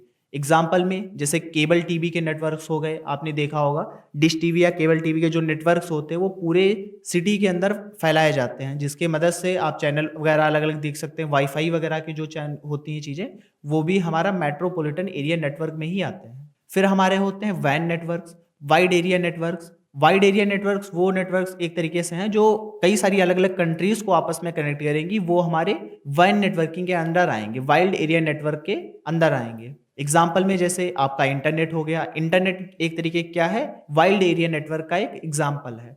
इंटरनेट के थ्रू हम लोग यहाँ की या किसी दूसरे कंट्रीज की भी चीज़ें हम देख पाते हैं, सोशल मीडिया के थ्रू ऐड जुड़ पाते हैं, चीज़ें भेज भी पाते हैं, मेल वगैरह हो गई, वीडियो कॉलिंग हो गई। तो ये जो नेटवर्किंग एक तरीके से बोली जाएगी कंप्यूटर्स की, ये हमारी वाइड एरिया नेटवर्क की नेटवर्किंग बोली जाएगी। इसी में एक और हमारे पास में आता है pan, personal area network. Personal area network कौन से होते हैं? एक छोटे हमारे पास में नेटवर्क्स होते हैं जिनका हम लोग पर्सनल यूज़ करते हैं अपने काम के लिए। जैसे कि हमने अपने फ़ोन को स्मार्ट वॉच से कनेक्ट कर लिया, तो ये एक हमारा पर्सनल एरिया नेटवर्क बन गया कि इसको सिर्फ हम ही यूज़ कर पा रहे हैं। इस नेटवर्क के अंदर कोई और आकर के अपनी फाइल या इन्फॉर्मेशन को शेयर नहीं कर सकता है। तो आपको नेटवर्किंग का टॉपिक आपको समझ में आया होगा। अब अगर इससे कोई भी क्वेश्चंस आपसे पूछा जाता है कि पैन क्या होता है या लाइन की फुल फॉर्म क्या होती है, अगर हमने एक सिटी से दूसरे सिटी में कुछ चीज़ें अगर हमने कनेक्ट की हैं तो किस नेटवर्किंग में आएंगे, तो इन सब क्वेश्चंस के आंसर आप फिर दे पाएंगे। नेक्स्ट टॉपिक है टोपोलॉजी क्या होती है। टोपोलॉजी क्या है? जो भी हमारे पास कंप्यूटर्स का नेटवर्क होता है, जैसे कई सारे कंप्यूटर्स हैं उनको हमने कनेक्ट किया, तो कनेक्ट हम किस किस तरीके से कर सकते हैं वो हमारी टोपोलॉजी होती है। कनेक्ट करने का जो तरीका होता है इसी को हम लोग टोपोलॉजी बोलते हैं। जैसे कि आपने फ़ोन को स्मार्ट वॉच से कनेक्ट किया तो एक अलग तरीके से आपने इसको कनेक्ट किया, ये अलग टोपोलॉजी बोली जाएगी। ऐसे ही अपने जो लैब के अंदर सारे कंप्यूटर रखे गए हैं उनको अगर आपने कनेक्ट किया एक दूसरे से तो वो एक अलग तरह की टोपोलॉजी बोली जाएगी। अगर आपने इस कंट्री से दूसरे कंट्री में कोई वर्क किया है, कोई इन्फॉर्मेशन शेयर की है, डेटा आपने यहाँ से वहाँ भेजा, जैसे ईमेल आपने भेजी, तो ये एक हमारी दूसरे तरह की टोपोलॉजी बोली जाएगी। नेटवर्किंग करने का जो तरीका होता है इसी को हम लोग टोपोलॉजी बोलते हैं। ये सिंपल आप समझ सकते हैं। इसके भी कई सारे टाइप्स होते हैं, कई सारे प्रकार होते हैं, उसको देखिएगा। सबसे पहले हमारे पास में आती है बस टोपोलॉजी। बस टोपोलॉजी क्या है? इसमें जो सारी डिवाइसेस होती हैं, जितने भी कंप्यूटर्स होते हैं आपके, एक सिंगल केबल के थ्रू जुड़े होते हैं। एक ऐसी सिंगल केबल एक जा रही होगी इस तरीके से, जिसमें एक कंप्यूटर आपका यहाँ पर जुड़ा होगा, एक कंप्यूटर आपका यहाँ पर जुड़ा होगा। इस तरीके से जो डिवाइसेस होती हैं वो आपस में इसमें कनेक्ट होती हैं। ये हमारी होती है बस टोपोलॉजी। सेकंड हमारे पास में आती है स्टार टोपोलॉजी। जिस तरीके से हम लोग स्टार बनाते हैं वैसे ही इसका भी फॉर्म होता है, कुछ इस तरीके से जुड़ी होती है। इसमें जितने भी जो डिवाइसेस है वो आपस में एक हब होता है, बीच में स्विच एक तरीके से होता है, जिससे ये सारे आकर के इस तरीके से कनेक्ट होते हैं, तो एक स्टार बना रहे होते हैं। इसी को हम लोग स्टार टोपोलॉजी बोलते हैं।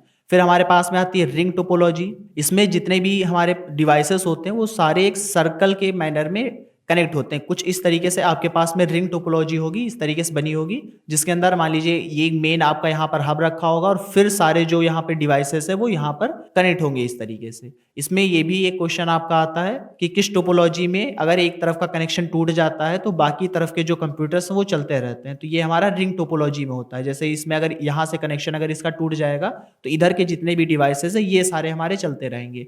फिर आता है हमारे पास में मेश टोपोलॉजी। जितने भी हमारे डिवाइसेस होते हैं, इंटरनेट पे जितने डिवाइसेस हैं, ये जो आपस में कनेक्ट होते हैं मेश टोपोलॉजी की मदद से कनेक्ट होते हैं। इसमें जितने भी बस, स्टार, रिंग, ये जितने भी टोपोलॉजीज हैं इन सब का यूज किया जाता है मेश टोपोलॉजी में। सेम ऐसे ही एक तरीके से हाइब्रिड टोपोलॉजी होती है, जिसमें अलग अलग जो टोपोलॉजीज हैं उनका साथ ही में यूज किया जाता है एक कंप्यूटर के नेटवर्क को बनाने के लिए, तो वहां पर हम लोग उसको हाइब्रिड टोपोलॉजी बोलेंगे। नेक्स्ट और सबसे इंपॉर्टेंट टॉपिक इस वीडियो का, इंटरनेट। इंटरनेट क्या होता है इसको समझते हैं। इंटरनेट क्या है? एक ग्लोबल नेटवर्क है। जैसे अभी हमने समझा कि नेटवर्क क्या होता है, कई सारी जो कंप्यूटर्स होते हैं उनको आपस में कनेक्ट कर देते हैं तो एक नेटवर्क बन जाता है। तो जो इंटरनेट है वो ग्लोबल नेटवर्क है, एक तरीके से वैन नेटवर्क है, जिसमें मिलियंस ऑफ कंप्यूटर्स जो हमारे होते हैं वो आपस में कनेक्टेड होते हैं, जिससे जो लोग होते हैं, हम लोग जो हैं अपनी इंफॉर्मेशन को शेयर करते हैं, ईमेल्स वगैरह भेजते हैं, वीडियोस वगैरह वॉच कर रहे होते हैं और भी कई सारे काम हम लोग कर रहे होते हैं इस इंटरनेट की मदद से। एग्जाम्पल में जैसे गूगल आपका हो गया, एक तरीके से इंटरनेट के ही अंदर आएगा, जिसमें कई सारे कंप्यूटर्स को गूगल ने आपस में कनेक्ट करके रखा हुआ है, तो हमारा वैन नेटवर्क में आ जाएगा और इसी को हम लोग इंटरनेट बोलेंगे।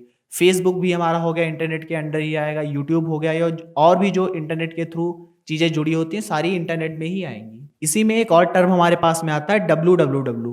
WWW क्या है? फुल फॉर्म इसकी होती है वर्ल्ड वाइड वेब। जितने भी हमारी वेबसाइट्स होती हैं, कई सारी जो वेब पेजेस होते हैं और कई सारे जो वेबसाइट्स होते हैं, उनका जो ग्रुप होता है वही हमारा एक तरीके से WWW होता है, जिसको हम लोग एक्सेस कर सकते हैं WWW के ऊपर। मतलब जो ये आपके पास में इंटरनेट है, इंटरनेट मतलब कई सारे नेटवर्क जो हैं वो उनका कनेक्शन हमारा इंटरनेट बोला जाएगा। कई सारे कंप्यूटर्स का कनेक्शन एक तरीके से इंटरनेट हो जाएगा, जिसमें मिलियंस ऑफ कंप्यूटर आपस में कनेक्ट हैं। जो कई सारी वेबसाइट्स अलग अलग यूजर्स ने बना के रखी हैं और हम लोग यूज करते हैं, तो उनका जो यूज करते हैं इंटरनेट पे वो हम लोग WWW की मदद से करते हैं। तो अगर हम कहें WWW क्या है, तो WWW इंटरनेट के ऊपर एक तरह की सर्विस होती है, जिससे हम लोग अलग अलग वेबसाइट्स को देख सकते हैं, लोड करा सकते हैं और उससे अपने काम कर सकते हैं।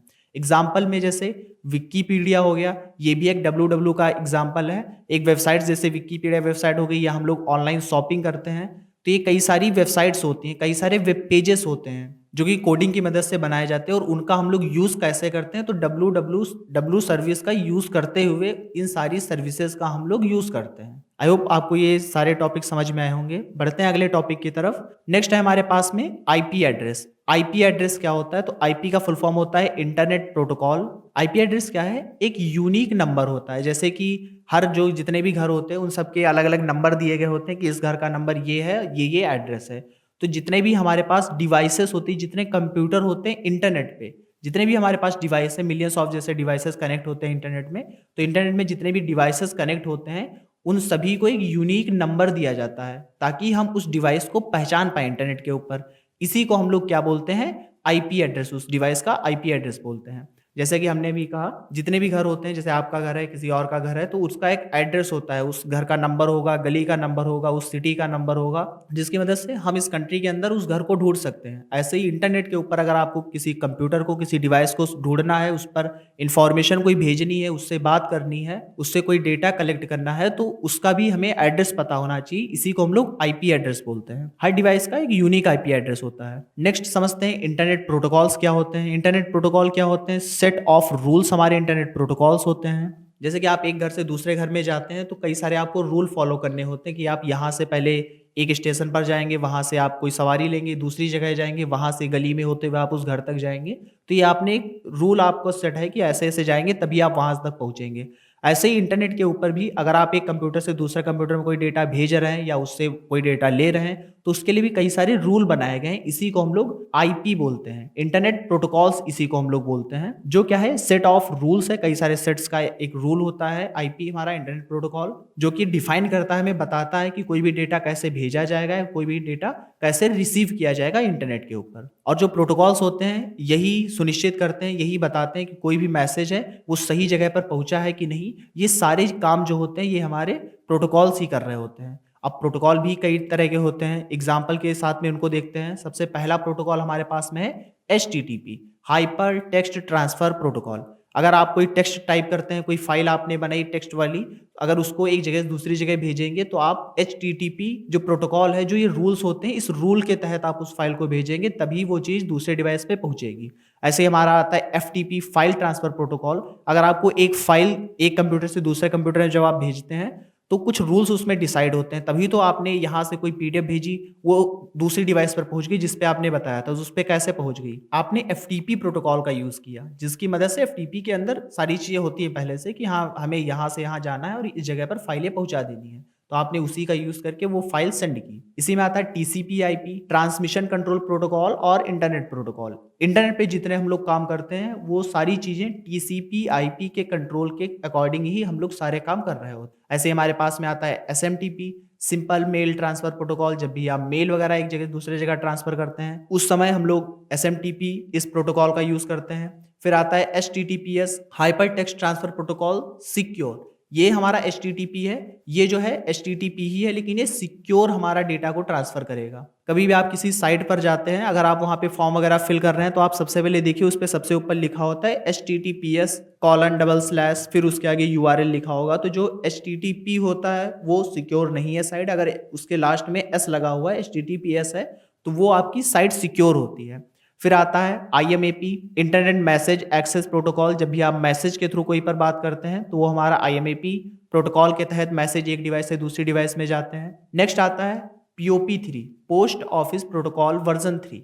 जब हम कोई मैसेज को डाउनलोड करते हैं इंटरनेट के ऊपर, ईमेल वगैरह को डाउनलोड करते हैं, उस टाइम पे POP3 जो प्रोटोकॉल है वो यूज होता है। अब आपने डिवाइस ओपन की, उसमें कंप्यूटर ओपन किया, उसमें देखा आपने ये मैसेज आया हो, तो उसको आप डाउनलोड करेंगे तो कैसे आपके ड्राइव में आ जाएगा, कौन बताएगा उसको कि यहाँ पास सेव होना है, तो POP3 उसको बताता है। कुछ और इंपॉर्टेंट जो टॉपिक्स हैं इस चैप्टर के उसको समझते हैं। इसी में आता है वेब ब्राउजर्स। अब 2 टॉपिक्स और हमारे पास बचे हैं, वेब ब्राउजर और सर्च इंजन। वेब ब्राउजर्स क्या होते हैं, वेब ब्राउजर जो है एक तरीके के हमारे पास सॉफ्टवेयर एप्लीकेशंस होते हैं, मतलब सॉफ्टवेयर है, एप्लीकेशंस होते हैं जिनकी मदद से जो वेबसाइट्स वगैरह होती हैं उनको हम ओपन कर सकते हैं और देख सकते हैं। जितनी भी वेबसाइट्स HTML, CSS, जावास्क्रिप्ट इन सब का यूज करके बनाई जाती है तो उनको ओपन करना, देखने का काम क्या कौन करता है, हमारे वेब ब्राउजर उनको देखने का काम करते हैं। अब CCC में आपसे क्वेश्चंस पूछेंगे तो उसमें कुछ ऑप्शंस आपको दे देंगे और पूछेंगे इसमें से बताइए कौन सा वेब ब्राउजर का एग्जाम्पल नहीं है, तो आपको जो गलत होगा वो टिक करना होगा। सॉफ्टवेयर्स क्या होते हैं, एप्लीकेशन सॉफ्टवेयर्स क्या होते हैं, ये सारी चीजें हम लोगों ने पिछली वीडियो में कवर की हुई हैं। वेब ब्राउजर की एग्जांपल की बात करें तो आपने गूगल क्रोम यूज किया होगा, मोजिला फायरफॉक्स है, माइक्रोसॉफ्ट एजू, सफारी,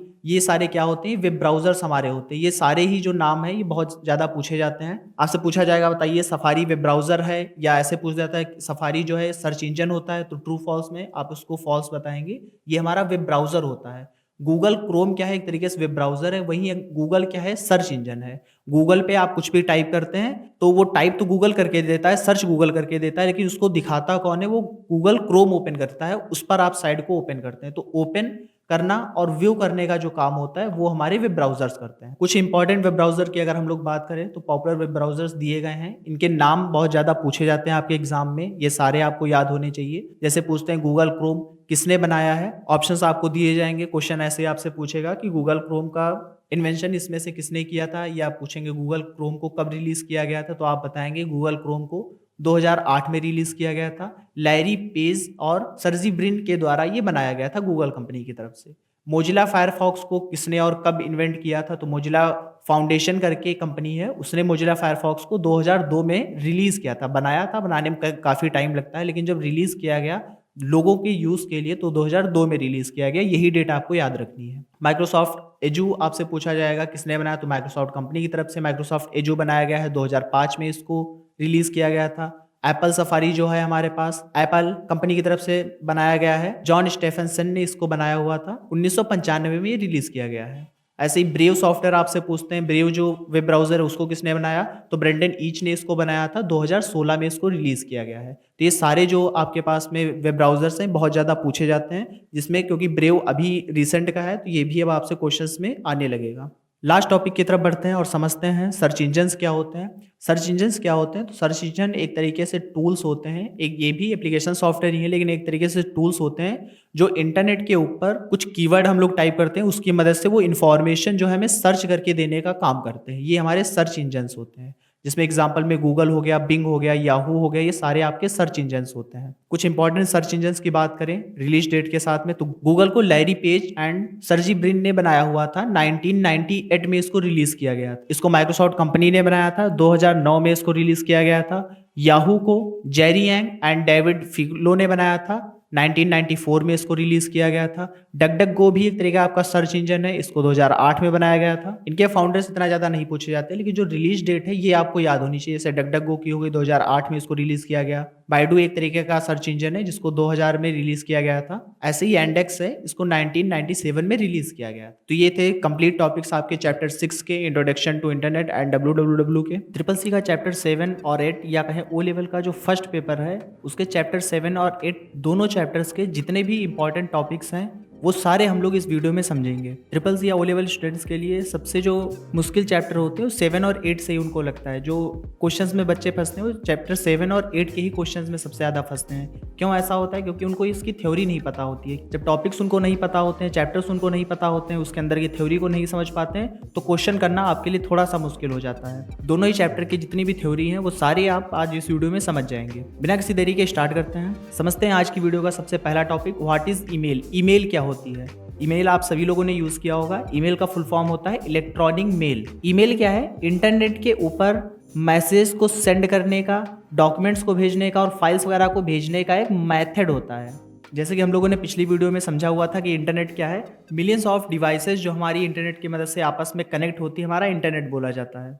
अब उन इंटरनेट के ऊपर एक डिवाइस से दूसरी डिवाइस में जो एक कंप्यूटर होता है और जो दूसरे कंप्यूटर्स होते हैं, एक कंप्यूटर से दूसरे कंप्यूटर में हम लोग कई तरीके से फाइल वगैरह ट्रांसफर कर सकते हैं, भेज सकते हैं एक जगह से दूसरी जगह। कई तरीके से मैसेज वगैरह पर बात कर सकते हैं। तो इन्हीं का एक टाइप होता है, एक मेथड होता है हमारा ईमेल भी। ईमेल की मदद से भी हम लोग मैसेज वगैरह या डॉक्यूमेंट या फाइल वगैरह हम लोग एक जगह से दूसरी जगह भेज सकते हैं। जैसे हम समझे कि आप अगर एक फ़ोन से दूसरे फ़ोन में कैसे बात करते हैं, तो आप व्हाट्सअप का यूज़ करते होंगे, टेलीग्राम का यूज़ करते होंगे। ऐसे ही ईमेल भी एक तरीके का मेथड है जिसकी मदद से हम लोग एक जगह से दूसरी जगह अपनी फाइल वगैरह ट्रांसफ़र कर पाते हैं। इसका हम लोग यूज़ क्यों करते हैं? तो इसका यूज़ हम लोग प्रोफेशनल या पर्सनल कामों के लिए अपने करते हैं। प्रोफेशनल या पर्सनल कम्युनिकेशन के लिए, बातचीत करने के लिए हम लोग इसका यूज़ करते हैं। एग्जाम्पल की अगर बात करें तो जीमेल आप लोगों ने यूज़ किया होगा, ये भी एक ईमेल होता है। ईमेल हम बेसिकली सभी चीज़ों को बोलते हैं, जैसे जीमेल हो गया, याहू मेल हो गया, आउटलुक हो गया, ये इनके सर्विसेज होती हैं। तो ये एग्जाम्पल है हमारे ईमेल के। नेक्स्ट टॉपिक है हमारा सोशल नेटवर्किंग। सोशल नेटवर्किंग क्या होता है? सोशल नेटवर्किंग बेसिकली क्या होता है? सोशल नेटवर्किंग से जो मतलब है हमारा वो ऑनलाइन प्लेटफॉर्म से है। ऑनलाइन जो प्लेटफॉर्म्स होते हैं जहाँ पर लोग आते हैं, जुड़ते हैं, आकर के लोग बातचीत करते हैं, कम्युनिकेशन करेंगे और इन्फॉर्मेशन को शेयर करेंगे, वो हमारा क्या बोला जाएगा? सोशल नेटवर्किंग बोला जाएगा। एग्जाम्पल में जैसे आप फेसबुक चलाते हैं तो कई सारे लोग फेसबुक चलाते हैं, आपस में बातचीत वहाँ पर करते हैं, कुछ चीज़ें शेयर करते हैं, तो ये हमारा क्या बोला जाएगा? Social networking. ऐसे एक एग्जाम्पल है इंस्टाग्राम हो गया, ट्विटर हो गया, लिंक्डइन हो गया, वहाँ पर भी हम लोग बातचीत करते हैं, इन्फॉर्मेशन वगैरह शेयर करते हैं, तो ये हमारा क्या बोला जाएगा, सोशल नेटवर्किंग बोला जाएगा। अगला समझते हैं ई कॉमर्स क्या होता है। आपने बहुत ज़्यादा सुना होगा ई कॉमर्स क्या है, उसके कई सारे टाइप्स होते हैं। आजकल सारी चीज़ें ऑनलाइन सर्विसेज की मदद से आपको मिल जाती हैं, घर बैठे आप कुछ भी ऑर्डर करके मंगा सकते हैं, तो ये ई कॉमर्स में ही आता है। ई कॉमर्स क्या है, इलेक्ट्रॉनिक कॉमर्स है। जैसे ईमेल हम लोग समझते थे, इलेक्ट्रॉनिक मेल जहाँ पर हम लोग बातचीत कर पाते थे, इन्फॉर्मेशन भेज पाते थे, ऐसे ही इलेक्ट्रॉनिक कॉमर्स ई कॉमर्स हमारे पास में, जहाँ पर हम खरीद सकते हैं और बेच सकते हैं अपनी गुड्स वगैरह हो गई या सर्विसेज हो गई ऑनलाइन तरीके से। ऑनलाइन जहाँ पर चीज़ें खरीदी जाए या बेची जाए वो हमारा क्या बोला जाएगा, ई कॉमर्स बोला जाएगा। कुछ अगर एग्जाम्पल की बात करें तो जैसे अमेजॉन हमारा हो गया, सबसे पॉपुलर और सबसे बड़ा ई कॉमर्स बिजनेस है। सेकंड है फ्लिपकार्ट हमारे पास में, मिंत्रा, ऐसे ही ब्लिंकिट, ये सारे हमारे क्या होते हैं, ई कॉमर्स के एग्जांपल्स हैं। अगला टॉपिक है ई गवर्नेंस। ई गवर्नेंस क्या है, इलेक्ट्रॉनिक गवर्नेंस। गवर्नमेंट की जो सर्विसेज होती हैं उनको टेक्नोलॉजी का यूज करके ऑनलाइन वो सारी सर्विसेज आप तक की पहुंचाना क्या बोला जाएगा, ई गवर्नेंस बोला जाएगा। ई गवर्नेंस की मदद से आप देखते हैं कि ऑनलाइन घर बैठे आप आधार में चेंजेस कर पाते हैं, बैंक वगैरह कोई काम होता है वो अपडेट कर पाते हैं, कई सारे गवर्नमेंट के फॉर्म वगैरह आप फिल पाते हैं घर बैठे, तो ये हमारा सारा किस में आता है, ई गवर्नेंस में आ जाता है। इससे क्या हुआ, इसने काफ़ी ज़्यादा हेल्प किया, हमारे पेपर वर्क कम हुआ, इससे टाइम काफ़ी ज़्यादा हमारा कम लगने लगा चीज़ों में, तो ये सारे इसके फ़ायदे रहे। तो e governance simply electronic governance होता है, जहाँ पे सरकारी जो सेवाएं होती हैं उनको ऑनलाइन तरीके से हम लोग यूज़ कर पाते हैं, जिससे पेपर वर्क और टाइम दोनों बहुत ज़्यादा बच जाते हैं। एग्जाम्पल में जैसे आपने आधार अप्लाई किया होगा तो आप ऑनलाइन ही आप आधार अप्लाई कर देते हैं, आपको लाइंस में नहीं लगना पड़ता है, पेपर वर्क बहुत सारा नहीं करना पड़ता है। अगर आपको इलेक्ट्रिसिटी बिल जमा करना है तो आप घर बैठे बस ऑनलाइन ही आप इलेक्ट्रिसिटी बिल जमा कर देते हैं। इनकम टैक्स वगैरह अगर फाइल करना है या कोई भी और काम हो गए तो आप ऑनलाइन कर पाते हैं, यही हमारा क्या बोला जाता है, ई गवर्नेंस बोला जाएगा। चैप्टर 7 में ही गवर्नमेंट के कुछ ऐप्स हैं जैसे कि IRCTC, उमंग ऐप, भीम ऐप, इनके बारे में भी आपसे बहुत ज़्यादा पूछा जाता है। तो सबसे पहले समझते हैं कि ये ऐप कौन कौन से हैं और क्या काम करते हैं। सबसे पहला है IRCTC। फुल फॉर्म इसकी होती है Indian railway catering and tourism corporation. आपसे सिंपल सीधे सीधे पूछ देता है IRCTC का फुल फॉर्म कौन सा है, या IRCTC में टी का यहाँ पर मतलब क्या है। ऑप्शंस आपको दिए होंगे, आपको बताने होंगे, तो आपको ये याद रखना है। IRCTC का फुल फॉर्म होता है Indian railway catering and tourism corporation. क्यों इसका हम लोग यूज़ करते हैं, तो ट्रेन के टिकट वगैरह बुक करने के लिए, ट्रेन के जितने काम होते हैं वो सारे हम लोग यहाँ पर करते हैं। जैसे टिकट बुक करना हो गया, PNR चेक करना हो गया, ट्रेन के ही अंदर फूड वगैरह ऑर्डर करना हो गया, तो वो चीज़ें हम लोग IRCTC की मदद से कर पाते हैं। ये एक एप्लीकेशन है, ऐप है, जिसकी मदद से हम लोग रेलवे की जो सेवाएं हैं उनका यूज़ करते हैं। दूसरा ऐप है हमारे पास में उमंग ऐप। उमंग ऐप की मदद से गवर्नमेंट की जो कई सारी सर्विसेज होती हैं वो सारी यहाँ पर आपको मिलती हैं। जैसे पैन कार्ड वगैरह बनवाना हो गया, पैन कार्ड में कोई चेंज करवाना हो गया, पासपोर्ट बनवाना हो गया, वो उमंग ऐप की मदद से आप कर सकते हैं। गैस बुकिंग हो गई, या आप उमंग ऐप पर जाकर के गवर्नमेंट की ये सारी सर्विसेज है जिनसे आप ये काम कर सकते हैं। आगे कुछ ऐप्स की बात करते हैं जिसमें है डिजी लॉकर हमारा और भीम ऐप। डिजी लॉकर का मतलब क्या होता है, डिजिटल लॉकर एक तरीके से, जहाँ पे आप अपने जो इंपॉर्टेंट डॉक्यूमेंट्स हैं उनको स्टोर करके रख सकते हैं। जैसे कि आधार वगैरह स्टोर करके रखना, ड्राइविंग लाइसेंस वगैरह आप वहाँ पर रखते हैं, और कई सारे एजुकेशनल सर्टिफिकेट्स जो होते हैं, एकेडमिक क्वालिफिकेशन जो भी होती हैं, वो जो सर्टिफिकेट्स वगैरह होते हैं वो भी आप वहीं सेव करके रखते हैं। तो ये डिजी लॉकर से भी आपके क्वेश्चन पूछे जाते हैं कि डिजी लॉकर का फुल फॉर्म क्या है, डिजिटल लॉकर, इसमें कितनी स्टोरेज दी जाती है। डिजी लॉकर में 2 GB की स्टोरेज दी जाती है। तो अगर थ्योरी आपको ये सारी पता होगी, फिर अगर कोई क्वेश्चन आएगा तो आप ऑप्शन देख करके आसानी से उन क्वेश्चन को कर पाएंगे। तो ज़रूरी है कि सबसे पहले आप पूरी थ्योरी आप अच्छे से पहले समझें किसी भी एग्जाम को लेकर के, और फिर उसके जो भी क्वेश्चन है इंपॉर्टेंट वो आप देखें। अगला ऐप हमारे पास में भीम ऐप। भीम ऐप क्यों यूज़ करते हैं, आपने यूज़ किया होगा ऑनलाइन ट्रांजेक्शन के लिए। तो भीम का फुल फॉर्म होता है भारत इंटरफेस फॉर मनी। ये UPI बेस्ड ऐप है हमारा। UPI का फुल फॉर्म है unified payment interface. UPI based app, इसकी मदद से हम लोग ईजी और सिक्योर तरीके से मनी को ट्रांसफर कर सकते हैं, क्योंकि ये गवर्नमेंट अप्रूव्ड है भीम ऐप, तो इस पे मनी सिक्योरली एक जगह से दूसरी जगह ट्रांसफर हो जाती है। बाकी की जो ऐप वगैरह हो गए जैसे पेटीएम हो गया, तो इनको भी मान्यता गवर्नमेंट की तरफ से नहीं मिली है, लेकिन भीम ऐप को गवर्नमेंट की तरफ से मान्यता मिली हुई है। अगला टॉपिक है डिजिटल फाइनेंशियल टूल्स क्या होते हैं। डिजिटल फाइनेंशियल टूल्स क्या है, ये ऑनलाइन पेमेंट करने के मेथड होते हैं जिनकी मदद से हम लोग अपना जो ट्रांजेक्शन है उसको करते हैं बिना किसी कैश के। बिना कैश के हम लोग अपना ट्रांजेक्शन मनी का एक जगह से दूसरी जगह कर पाते हैं। तो इनको करने के लिए हम लोग जिन ऐप का यूज़ करते हैं वो हमारे डिजिटल फाइनेंशियल टूल्स बोले जाते हैं। एग्जाम्पल में UPI आपका हो गया, ई वॉलेट हो गया, इलेक्ट्रॉनिक वॉलेट जहाँ पे आप रुपए वगैरह सेव करके रखते हैं, इंटरनेट बैंकिंग हो गया, क्रेडिट डेबिट कार्ड हो गया, इन सब का हम लोग यूज़ करते हैं बिना कैश के ट्रांजेक्शन करने के लिए। तो ये सारा हमारे क्या बोले जाएंगे, डिजिटल फाइनेंशियल टूल्स बोले जाएंगे। नेक्स्ट हमारे पास में आता है व्हाट इज ओटीपी। ओटीपी क्या है? ओटीपी का जैसे फुल फॉर्म दिया गया वन टाइम पासवर्ड। ओटीपी क्या है? ओटीपी एक यूनिक और टेम्परेरी कोड आपके फ़ोन नंबर पे या फिर आपके ईमेल पर भेजा जाता है ऑनलाइन ट्रांजैक्शन करते समय या और काम करते समय सिक्योरिटी को और ज़्यादा बढ़ाने के लिए। अगर आप कहीं फॉर्म वगैरह फिल कर रहे हैं, कोई काम कर रहे हैं या अगर मनी आप एक जगह दूसरे जगह भेज रहे हैं, ट्रांसफ़र कर रहे हैं, तो ओटीपी वहाँ पर आपके पास में आता है वन टाइम पासवर्ड। वो सिर्फ एक बार पासवर्ड आप फिल करेंगे, फिर वो कहीं भी आप नहीं लगा सकते हैं। तो ये सिक्योरिटी को आपकी और बढ़ा देता है। कहाँ आता है? मोबाइल नंबर पे आपके ओटीपी आएगा या ईमेल पे ओटीपी आएगा। पूछा जाता है कि ओटीपी कितने डिजिट का आता है, तो ओटीपी जो होता है वो 6 डिजिट का होता है। यही आपको याद रखना है। ये भी क्वेश्चन बहुत ज़्यादा पूछा जाता है। जैसे कि यहाँ पर दिया गया है, जब आप ऑनलाइन कोई पेमेंट कर रहे होते हैं तो 6 डिजिट का आपके ओटीपी आता है कन्फर्मेशन के लिए। तो वो जब आप बताते हैं देख करके, तभी चीज़ें कन्फर्म होती हैं और आप आगे अपने काम बढ़ा सकते हैं। अगला टॉपिक समझते हैं, व्हाट इज़ क्यूआर। क्यूआर का फुल फॉर्म होता है क्विक रिस्पॉन्स कोड। क्यूआर क्या है? एक तरह का हमारे पास बार कोड होता है जिनमें इंफॉर्मेशन स्टोर होती है उसके अंदर। जब हम लोग उसको स्कैन करते हैं अपने स्मार्टफोन से या किसी और तरीके से, तो जो उसके अंदर इंफॉर्मेशन होती है वही वाली वेबसाइट हमारी तुरंत ओपन हो जाती है और उसकी मदद से हम लोग पेमेंट वगैरह कर पाते हैं या डिटेल वगैरह देख पाते हैं और जान पाते हैं। तो क्यूआर कोड क्या है? क्यूआर एक तरीके का आपका बार कोड है जिसमें कुछ इन्फॉर्मेशन होती है। जब आप उसको स्कैन करते हैं तो वही इन्फॉर्मेशन आपके सामने आ जाती है। अगर उसके अंदर किसी वेबसाइट का यूआरएल पड़ा होगा तो आप उस वेबसाइट पर पहुंच जाएंगे। अगर उसमें किसी यूपीआई नंबर दिया गया होगा तो आप उसके ट्रांजेक्शन पर पहुंच जाएंगे, वहां पे आप फिर चीज़ें भेज पाएंगे, पैसे वगैरह भेज पाएंगे। अगला टॉपिक है यूपीआई क्या होता है? यूनिफाइड पेमेंट इंटरफेस की जैसे हमने बात की, तो ये है क्या? यूपीआई एक तरीके का सिस्टम होता है जो अलाउ करता है मनी ट्रांजैक्शन के लिए। कैसे? एक बैंक से दूसरे बैंक में मोबाइल ऐप्स का यूज़ करते हुए। तो मोबाइल ऐप का यूज़ करते हुए एक जगह से एक दूसरी जगह अगर आप मनी ट्रांसफ़र कर रहे हैं तो आपको सबसे पहले परमिशन लेनी पड़ेगी यूपीआई से, तभी आप ये काम कर पाएंगे। एग्जाम्पल में गूगल पे हो गया, ये भी एक यूपीआई सिस्टम है। फ़ोन पे हो गया, पेमेंट हो गया, भीम ऐप अभी हम लोगों ने समझा, तो ये सारे क्या हैं? यूपीआई इंटरफेस के सिस्टम्स हैं। अगला टॉपिक है एईपीएस। एईपीएस से भी आपसे बहुत ज़्यादा पूछा जाता है। एईपीएस का फुल फॉर्म क्या होता है? कुछ और आपसे घुमा करके क्वेश्चन पूछ दिए जाएंगे कि अगर हमें आधार बैंक से लिंक कराना है तो इनमें से हम किस चीज़ का यूज़ करेंगे, तो वहाँ पे 4 ऑप्शन दिए होंगे, उसी में एईपीएस होगा, तो वो आपको बताना होगा।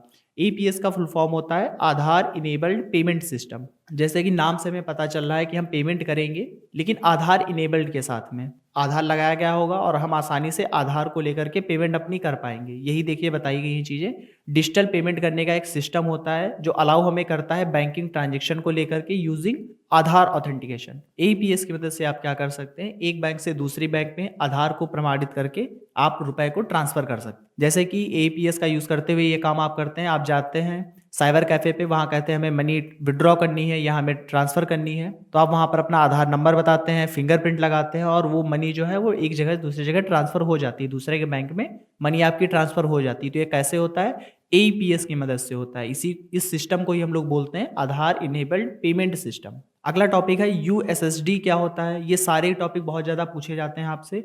यूएसडी का फुल फॉर्म होता है अनस्ट्रक्चर्ड सप्लीमेंट्री सर्विस डेटा। ये आपको याद रखना है। Unstructured supplementary service data is a service, एक तरह की सर्विस होती है जो अलाउ करती है बैंक के जो बैलेंस होता है उसको चेक करने के लिए और मनी को ट्रांसफर करने के लिए बिना इंटरनेट के, बस एक छोटे से कोड की मदद से आप क्या कर सकते हैं? मनी को ट्रांसफर कर सकते हैं और अपने बैंक का बैलेंस भी आप चेक कर सकते हैं। किसकी मदद से? यूएसएसडी की मदद से। कैसे ये आप काम करेंगे? तो आप अपने फ़ोन नंबर में *99# प्रेस करेंगे, आपका जो नंबर होगा जिस बैंक से लिंक होगा उसका जो बैंक का बैलेंस है वो आपको पता चल जाएगा। ये किसकी मदद से होता है? USSD unstructured supplementary service data service की मदद से होता है। नेक्स्ट है क्रेडिट कार्ड और डेबिट कार्ड क्या होते हैं? ये भी आपके चैप्टर 8 में पूछे जाते हैं। तो क्रेडिट कार्ड क्या है? क्रेडिट कार्ड हमें अलाउ करता है बैंक से मनी उधार लेने के लिए, जिसकी मदद से हम कुछ भी खरीद पाएँ और बाद में हम उसको चुका पाएँ उन रुपयों को। मतलब क्रेडिट कार्ड अगर आपके पास में है तो आप कुछ भी खरीद पाएंगे। अगर आपके पास रुपए नहीं है बैंक में फिर भी आप कुछ भी खरीद पाएंगे।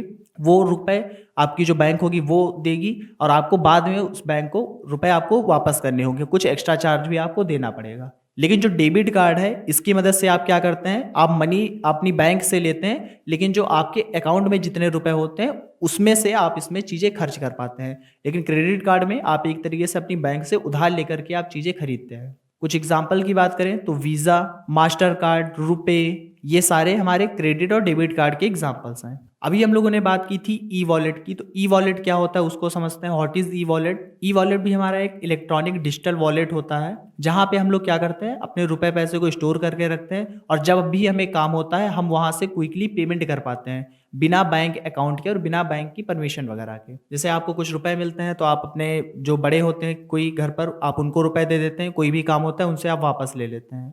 तो यही हमारे पास भी ई वॉलेट होते हैं। जैसे पेमेंट वॉलेट हमारे पास हो गया, जैसे पेटीएम वॉलेट हमारे पास हो गया, तो पेटीएम का अलग से एक बैंक एक तरीके से है जहाँ पर हम लोग रुपए वगैरह रख देते हैं वहाँ पे और वहाँ से हम अपने काम कर लेते हैं। ऐसे ही फ़ोन पे वॉलेट भी हो गया, अमेजॉन पे भी हो गया, जितनी भी इलेक्ट्रॉनिक सर्विसेज देती हैं कंपनियां या ऐप, वो सारे अपने खुद के ई वॉलेट रखते हैं ताकि आप वहाँ पे रुपए रख पाएँ और वहीं से रुपए लेके उन्हीं के ऐप पर चीज़ें खरीद पाएँ, आपको बैंक से नहीं लेना देना पड़े। तो ये सारे ई वॉलेट की ही मदद से होते हैं। अगला टॉपिक है what is internet banking. Internet banking क्या है? ऑनलाइन बैंकिंग एक तरीके से, मतलब आपको बैंक जाना नहीं है कोई भी काम करने के लिए, आप बैठे बैठे अपने फ़ोन से ही ऑनलाइन आप सारे काम कर पाएंगे बैंक के, यही हमारा होता है इंटरनेट बैंकिंग।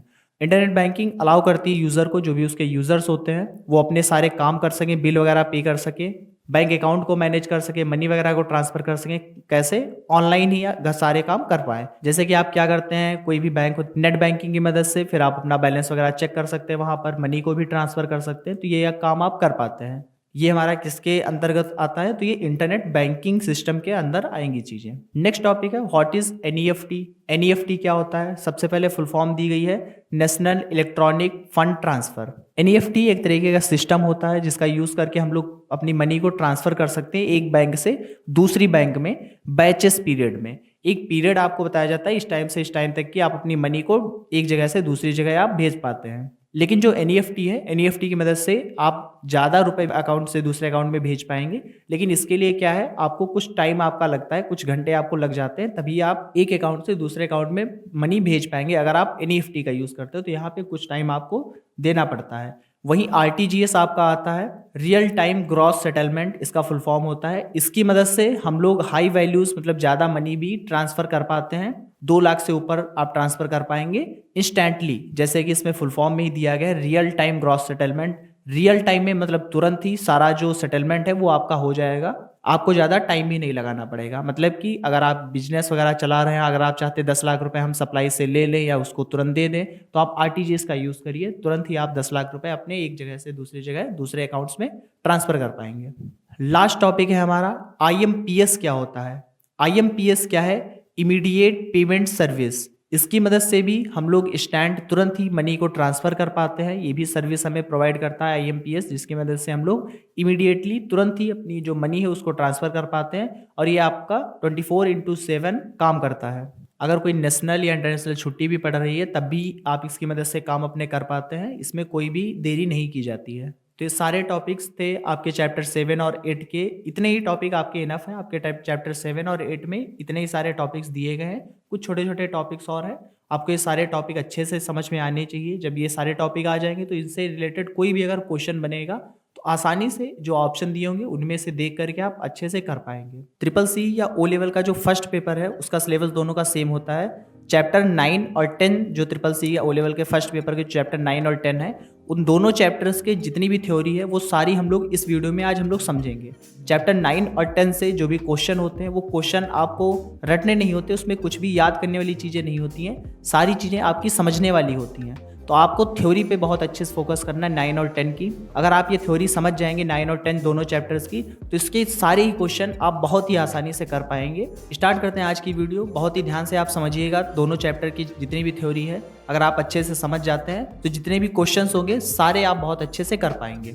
बिना किसी देरी के स्टार्ट करते हैं। सबसे पहला हमारे पास टॉपिक है आर्टिफिशियल इंटेलिजेंस क्या होता है, what is AI. AI artificial intelligence इसका फुल फॉर्म होता है, एक तरह की टेक्नोलॉजी होती है जो क्या करती है, मशीन्स जो भी होती हैं और जो कंप्यूटर्स होते हैं वो सोच पाएँ, सीख पाएँ चीज़ों को और अपनी तरफ से डिसीजन ले पाएँ, जैसे कि ह्यूमन लेता है उस तरीके से निर्णय ले पाएँ विचार करते हुए। इसी को हम लोग आर्टिफिशियल इंटेलिजेंस बोलते हैं। जैसे हमें कोई काम करना होता है तो हम पहले सोचते हैं और फिर एक डिसीजन लेते हैं कि हमें ये काम करना चाहिए, ये काम नहीं करना चाहिए। ऐसे ही मशीन और कंप्यूटर भी अपनी तरफ से चीज़ें सोच पाए और कुछ भी सीख पाए चीज़ों को, डिसीजन ले पाए कि हमें क्या करना है क्या नहीं करना है किसी भी सिचुएशन में। तो यही हमारा क्या बोला जाएगा उस टाइम पर, आर्टिफिशियल इंटेलिजेंस बोला जाएगा। जैसे कि एग्जांपल में वॉइस असिस्टेंट हो गए आपके, आप उनसे कहते कि ये काम कर दो, वॉइस मतलब बोलते हुए आप कहते हो ये काम कर दो, तो आपके फ़ोन के अंदर, कंप्यूटर के अंदर वो काम वो करके आपको दे देता है। जैसे कि एलेक्सा ऐसे हो गए, सिरी हो गया।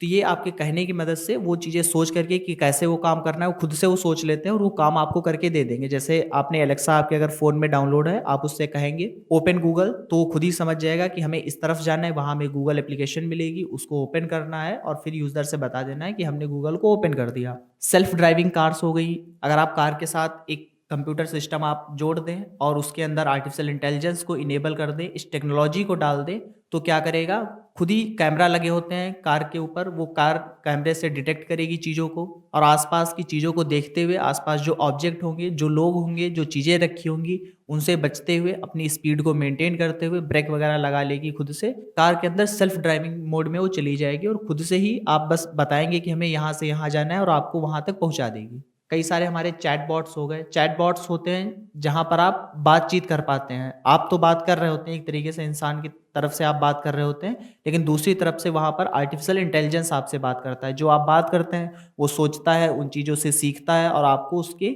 आंसर भी देता है। तो यही सारी चीज़ें हमारी क्या होती हैं, आर्टिफिशियल इंटेलिजेंस के अंदर आती हैं। थोड़ी सी हिस्ट्री की अगर हम लोग बात करें कि आर्टिफिशियल इंटेलिजेंस की हिस्ट्री क्या रही, तो 1950 के टाइम पर एआई जो कॉन्सेप्ट है उसको स्टार्ट किया गया था। किसकी तरफ से, तो नेम आपको याद रखना है, एलन ट्यूरिंग की तरफ से। एलन ट्यूरिंग का ही ये आइडिया था, ये कॉन्सेप्ट इन्होंने ही बनाया था 1950 के टाइम पर। फिर धीरे धीरे 60 से 70 के बीच में एआई की कुछ छोटी छोटी एप्लीकेशंस आने लगी, कुछ छोटे छोटे प्रोग्राम्स वगैरह बनाए जाने लगे।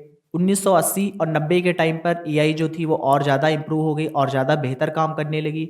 इसमें मशीन लर्निंग और जोड़ दी गई, जहाँ से जो एआई थी, अलग अलग मशीन के ऊपर एआई जो टेक्नोलॉजी है उसको इनेबल किया गया और वो क्या करती थी, अलग अलग डेटा को वहाँ से इकट्ठा करती थी मशीन की मदद से और उसको एनालाइज करती थी और वो खुद को और बेहतर बनाती थी ताकि वो और सही से डिसीजन ले पाए और अच्छे से आपके काम कर पाए। 2000 से लेकर के और अभी तक की हम लोग देख रहे हैं एआई का कई जगह पर यूज़ किया जाने लगा है। जैसे हेल्थ केयर वगैरह में हो गया, फाइनेंस में हो गया, एंटरटेनमेंट में, इन सब में काफ़ी ज़्यादा एआई का यूज़ किया जाने लगा है। हेल्थ केयर में आप देखते हैं दवाइयाँ कौन सी लेनी चाहिए, सर्जरी वगैरह में भी एआई का यूज़ किया जाने लगा है। फाइनेंस में हम लोग एआई का भी यूज़ करते हैं, जैसे कि स्टॉक के ट्रेंड को समझना, ट्रेंड को पकड़ना, तो ये सारे काम हम लोग एआई की मदद से ही करने लगे हैं। एंटरटेनमेंट में भी एआई का बहुत ज़्यादा यूज़ होने लगा है। तो ये कुछ हिस्ट्री रही हमारी आर्टिफिशियल इंटेलिजेंस की। अगर सिंपल हम लोग चीज़ें समझें तो ये सही है। नेक्स्ट है use of artificial intelligence. AI का हम लोग यूज़ कहाँ कहाँ पर करते हैं, तो आप ऑटोमेशन में इसका यूज़ करते हैं। ऑटोमेशन क्या होता है, ऑटोमेटिक जहाँ पर चीज़ें काम करें। जैसे कुछ ऐसे काम होते हैं जिनको बार बार आपको करना होता है, जैसे कस्टमर की क्वेरी वगैरह हो गई, बार बार कॉल की आपके पास आती है कि भैया ये काम है, दूसरे किसी ने कॉल किया, उसने भी वही काम के लिए आपसे कहा, तो सबको सेम चीज़ें हमें आंसर में देनी है।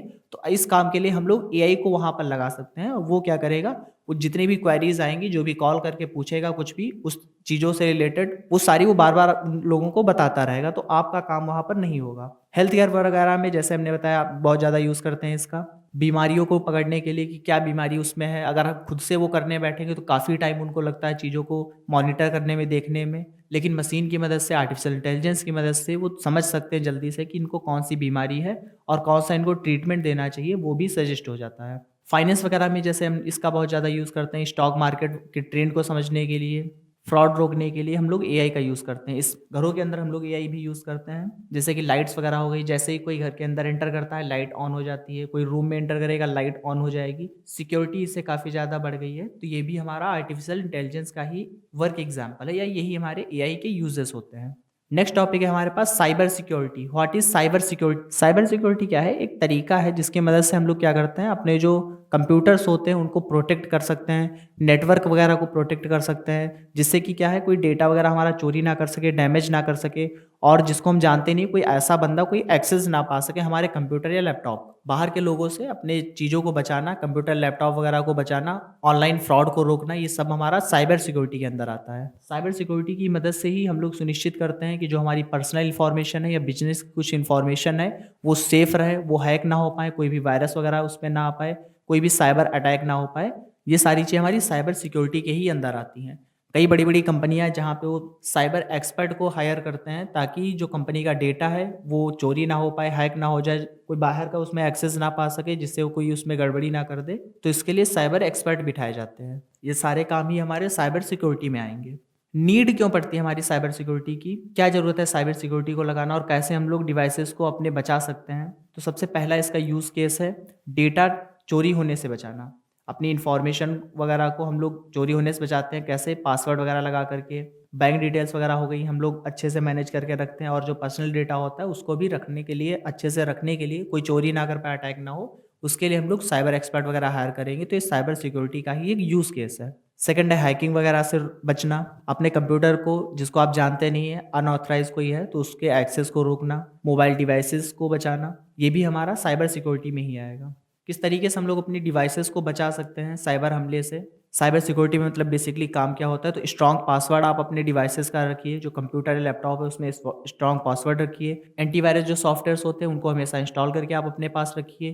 पब्लिक जो वाईफाई होता है, जो सभी के लिए अवेलेबल वाईफाई है, उसको आप अवॉइड करिए, उसको उससे कनेक्ट होकर के आप अपने काम नहीं करिए। और रेगुलर बेसिस पे अपने फ़ोन और लैपटॉप के सॉफ्टवेयर्स को अपडेट भी करते रहना चाहिए। इससे हम लोग साइबर अटैक और वायरसेस वगैरह से भी बच सकते हैं। अगला सबसे इंपॉर्टेंट टॉपिक है हमारे पास, आईओटी क्या होता है, इंटरनेट ऑफ थिंग्स क्या होती हैं।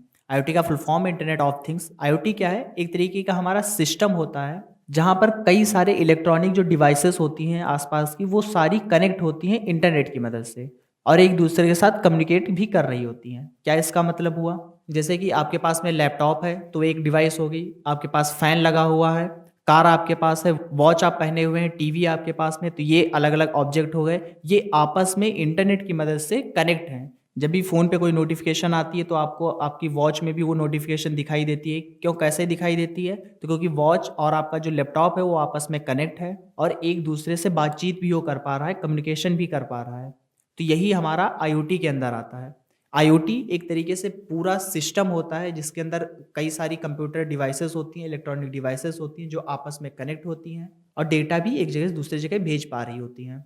इसके पहले जैसे हमने बात की, जैसे ही आप रूम में इंटर करते हैं तो क्या होता है, फैन आपका चलने लगता है, लाइट ऑन हो जाती है, तो उसको कैसे पता चला कि कोई एंटर हुआ है, तो वहाँ पर डिवाइसेस लगी होती हैं जो ट्रैक कर लेती हैं कि यहाँ पर कोई एंटर हुआ है। जो एंटर हुआ है तो वो सबसे पहले डिवाइस वो अपने कंप्यूटर को बताती है, कंप्यूटर फिर ऑर्डर देता है फैन ऑन हो करने के लिए, तो फैन ऑन हो जाता है, लाइट ऑन हो जाती है। तो ये सारी डिवाइसेस आपस में कनेक्ट होती हैं, ये एक सिस्टम बना रही होती है। इसी को हम लोग आईओटी बोलते हैं, इंटरनेट ऑफ थिंग्स बोलते हैं।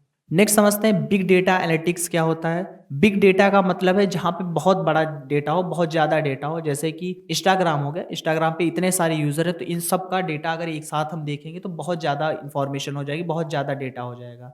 यही हमारा बिग डेटा बोला जाता है। एनालिटिक्स मतलब उस डेटा को समझना, उस पर कुछ काम करना, ये हमारा एनालिटिक्स के अंदर आएगा। तो बिग डेटा रिफर करता है massive amount of data collection को, मतलब बहुत ज़्यादा डेटा कलेक्शन जहाँ पर होता है उसको रिफ़र करता है। जैसे कि कई सारी सोशल मीडिया हमारी हो गई, वेबसाइट्स कई सारी हो गई, कई सारे सेंसर्स होते हैं जो ये सारे काम भी करते हैं। कई सारे सेंसर हो गए जो बहुत ज़्यादा डेटा स्टोर करते हैं और कंप्यूटर में सेव करते हैं। एग्जाम्पल में ऑनलाइन शॉपिंग वेबसाइट्स जितनी सारी होती हैं, आप जैसे ही वहाँ पर जाते हैं शॉपिंग वगैरह करते हैं, जब आप दोबारा कभी वहाँ पर जाएंगे शॉपिंग वगैरह करेंगे तो आपको उस पिछली जो शॉपिंग आपने की है उसी से रिलेटेड वहाँ पर चीज़ें आपको दिखाई देने लगेंगी। तो ये कैसे हुआ, ये बिग डेटा एनालिटिक्स की मदद से हुआ। जैसे कि अमेजॉन आपकी कंपनी हो गई, कितनी बड़ी कंपनी है, कितने लोगों का डेटा उसके ऊपर रहता है और डेली उस पर कुछ चीज़ें अब बिकती हैं, सेल होती हैं, तो वो सारी हिस्ट्री भी उसके पास में मैनेज रहती है। तो ये हमारा बिग डेटा बोला जाएगा। और सारी जो मैनेजमेंट उस पर होती है, आप दोबारा जब जाते हैं तो आपको वही चीज़ें वहाँ पर सजेस्ट की जाती हैं। तो जो डेटा आपका सेव था उस पर बहुत ज़्यादा काम किया गया, उसमें से चीज़ें आपकी देखी गई, तभी आपको दोबारा वही चीज़ें आपके सामने दिखाई जाती हैं। तो यही हमारा बिग डेटा एनालिटिक्स आता है। तो ये सारा हमारा बिग डेटा एनालिटिक्स के ही अंदर आता है। नेक्स्ट टॉपिक है cloud computing. What is cloud computing. Cloud computing क्या है, क्लाउड कंप्यूटिंग की मदद से हम लोग क्या करते हैं, अपने डेटा को क्या कर सकते हैं, इंटरनेट के थ्रू हम लोग एक्सेस कर पाते हैं और वहीं पास में सेव कर पाते हैं। जैसे कि गूगल ड्राइव वगैरह हो गया, गूगल ड्राइव की मदद से हम लोग क्या करते हैं, अपना डेटा है उसको ऑनलाइन हम सेव कर देते हैं और कभी भी कहीं से भी हम लोग अपनी ईमेल आईडी की मदद से अपना डेटा सारा वापस से देख लेते हैं। तो ये हमारा क्या होता है, क्लाउड कंप्यूटिंग है। इसी में ड्रॉप बॉक्स भी आपका आता है, ये भी क्लाउड कंप्यूटिंग का काम करता है। वन ड्राइव आपने यूज किया होगा, ये भी एक तरीके से क्लाउड कंप्यूटिंग होता है। AWS आपने सुना होगा, अमेजॉन वेब सर्विसेज, ये भी क्या है, क्लाउड कंप्यूटिंग का काम करती है। ये कंपनी है, जैसे आपने कोई एक वेबसाइट वगैरह बनाई, उस पर बहुत ज़्यादा डेटा आएगा, आप उसको मैनेज नहीं कर पाएंगे, उतना सारा डेटा आप कहाँ पर स्टोर करके रखेंगे, और 24 घंटे आपका लैपटॉप ऑन रहे तभी तो कोई वो वेबसाइट आपकी सर्च कर पाएगा, उस पर कोई काम कर पाएगा। तो आप क्या करेंगे, कोई ऑनलाइन सर्विसेज जैसे कि AWS वगैरह हो गई, इससे आप बात करेंगे और अपनी जो सारा वेबसाइट्स वगैरह है, सारा डेटा है, वो इसको दे देंगे और इसको थोड़े थोड़े रुपए देते रहेंगे हर महीने। वो क्या करेगी, आपका सारा डेटा को मैनेज करेगी। ये भी एक तरीके से क्लाउड स्टोरेज या क्लाउड कंप्यूटिंग में ही आता है। नेक्स्ट टॉपिक है virtual reality, VR। Full form भी आपसे बहुत ज़्यादा पूछी जाती है, VR की फुल फॉर्म क्या होती है, AI की फुल फॉर्म क्या है, IoT की फुल फॉर्म क्या है, ये फुल फॉर्म भी आपसे पूछी जाती है इस चैप्टर से। यही सारे जो क्वेश्चन है बार बार रिपीट हुआ करते हैं, तो आपको थ्योरी बहुत अच्छे से समझ लेनी है, जिससे ये सारे चैप्टर भी आप बहुत अच्छे से समझ पाएंगे। इनके जो भी क्वेश्चन होंगे आप इजीली सारे क्वेश्चन कर पाएंगे। VR क्या है, VR भी एक तरीके से हमारी टेक्नोलॉजी एक होती है, जिसकी मदद से हम लोग नकली वातावरण अपने आसपास बनाते हैं। जैसे कि हम खड़े हैं तो चारों तरफ अपने देखते हैं पेड़ पौधे होते हैं, घर वगैरह बने हुए हैं, कुछ काम चारों तरफ हो रहा है। तो ये अब असल दुनिया में ना हो करके अगर हम VR वगैरह यूज़ करेंगे, तो आप एक जगह बैठे होंगे तो भी आपको चारों तरफ जैसी चीज़ें आप चाहते हैं वैसी चीज़ें आपको दिखाई देने लगेंगी। तो यही हमारा होता है VR, एक तरीके से 3D वर्ल्ड आपके लिए बना के दे देता है। आपने गेमिंग वगैरह की होगी, तो गेमिंग में आप देखते हैं कि सारे चारों तरफ आपकी एक वर्ल्ड पूरा बन जाता है, तो भी VR की मदद से होता है। पायलट वगैरह को जब हम लोग ट्रेनिंग देते हैं, तो वहाँ पर भी पहले उनको VR पर यूज़ किया जाता है। उनको बिठाया जाएगा चेयर पे, एक तरीके से वो प्लेन ही उड़ा रहे होते हैं, वो बैठेंगे एक चेयर पे और उनके आँखों के आगे एक डिवाइस लगाई जाएगी, जिसकी मदद से उनको ऐसा दिखेगा कि वो अब टेक ऑफ कर रहे हैं, प्लेन को उड़ा रहे हैं, और चारों तरफ वैसा ही माहौल भी है, तो वो अच्छे से वहाँ पर सीख पाते हैं। मेडिकल सर्जरी में भी VR वगैरह का अब यूज़ किया जाने लगा है। नेक्स्ट टॉपिक है ब्लॉकचेन टेक्नोलॉजी। क्या होती है, ब्लॉकचेन एक सिक्योर डिजिटल लेजर होता है, एक सिक्योर खाता होता है, जो क्या करता है, जो ट्रांजैक्शन होते हैं, जो लेन देन हमारे होते हैं, उनको रिकॉर्ड इस तरीके से करेगा कि उनको बाद में बदला नहीं जा सकता और ना ही उनको हैक किया जा सकता है।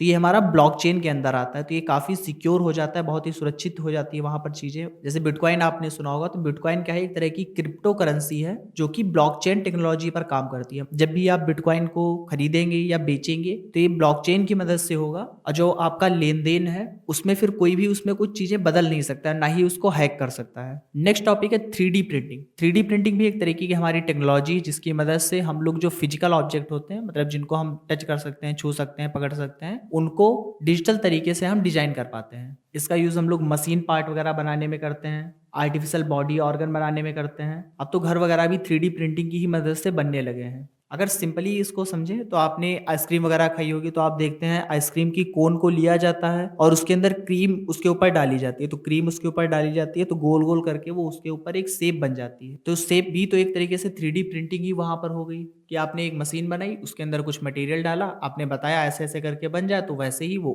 कोन के ऊपर आपकी आइसक्रीम बन गई। इसी को थोड़ा सा और सिस्टमेटिक तरीके से किया जाए, थोड़ी सी और उसके अंदर टेक्नोलॉजी लगाई जाए, तो उसकी मदद से हम फिर कुछ भी बना पाएंगे। बस हमारे पास मटेरियल हो और हम मशीन को बताएं कि ऐसे ऐसे चीज़ें करनी है, तो वो चीज़ें वैसे वैसे डालते हुए वो आपको बना करके दिखा देगा। लास्ट टॉपिक है हमारा इस वीडियो का, RPA, रोबोट प्रोसेस ऑटोमेशन। क्या होता है RPA, क्या है, जो कंप्यूटर बार बार काम करता है, ऐसे कामों को करने के लिए हम लोग क्या करते हैं, सॉफ्टवेयर रोबोट का वहां पर यूज करते हैं। तो यही हमारा क्या होता है, RPA, रोबोटिक प्रोसेस ऑटोमेशन। जैसे बैंक वगैरह में लोन एप्लीकेशन जो होती है, उनको पहले प्रोसेस किया जाता है कि किनको लोन हमें देना है, किनको लोन नहीं देना है, तो किसी इंसान को वहाँ पर बिठाया जाएगा, वो सारी फाइल वगैरह चेक करेगा, फिर बताएगा किसको लोन देना चाहिए, किसको नहीं देना चाहिए। जबकि उसमें चीज़ें फिक्स है कि अगर ऐसा ऐसा होगा तो इनको लोन मिल जाएगा। तो ये काम कोई इंसान क्यों ही करे, तो उसके लिए क्या किया जाएगा, रोबोट वहां पर लगा दिया जाएगा, रोबोट एक सॉफ्टवेयर लगा दिया जाएगा और वो सारी फाइलें चेक करेगा, उसमें से बता देगा इनको लोन मिलना चाहिए, इनको लोन नहीं मिलना चाहिए। यही हमारा क्या होगा, RPA, रोबोटिक प्रोसेस ऑटोमेशन। ये थे कंप्लीट टॉपिक्स आपके चैप्टर 9 और 10 के। ये सारे टॉपिक अगर आप समझ पाएंगे, तो इनसे जितने भी क्वेश्चन आपके बनेंगे बहुत अच्छे से, वो सारे क्वेश्चन आप आसानी से कर पाएंगे। इसमें कुछ भी याद करने वाला नहीं है, बस आपको जो भी इसमें डिफिनीशन लिखी गई है, जो हेडिंग है, बस उसको आप अच्छे से समझिए, उस हेडिंग का मतलब क्या है, उसके वर्ड का क्या मतलब है, तो आप उस डिफिनीशन को भी बहुत अच्छे से समझ पाएंगे और सारे क्वेश्चन आसानी से कर पाएंगे। कोई भी अगर आपका सजेशन है, कोई भी अगर आपकी क्वेरी है, या किसी और भी टॉपिक पर अगर आप वीडियो चाहते हैं, तो आप हमें बता सकते हैं। मिलते हैं अगली वीडियो में।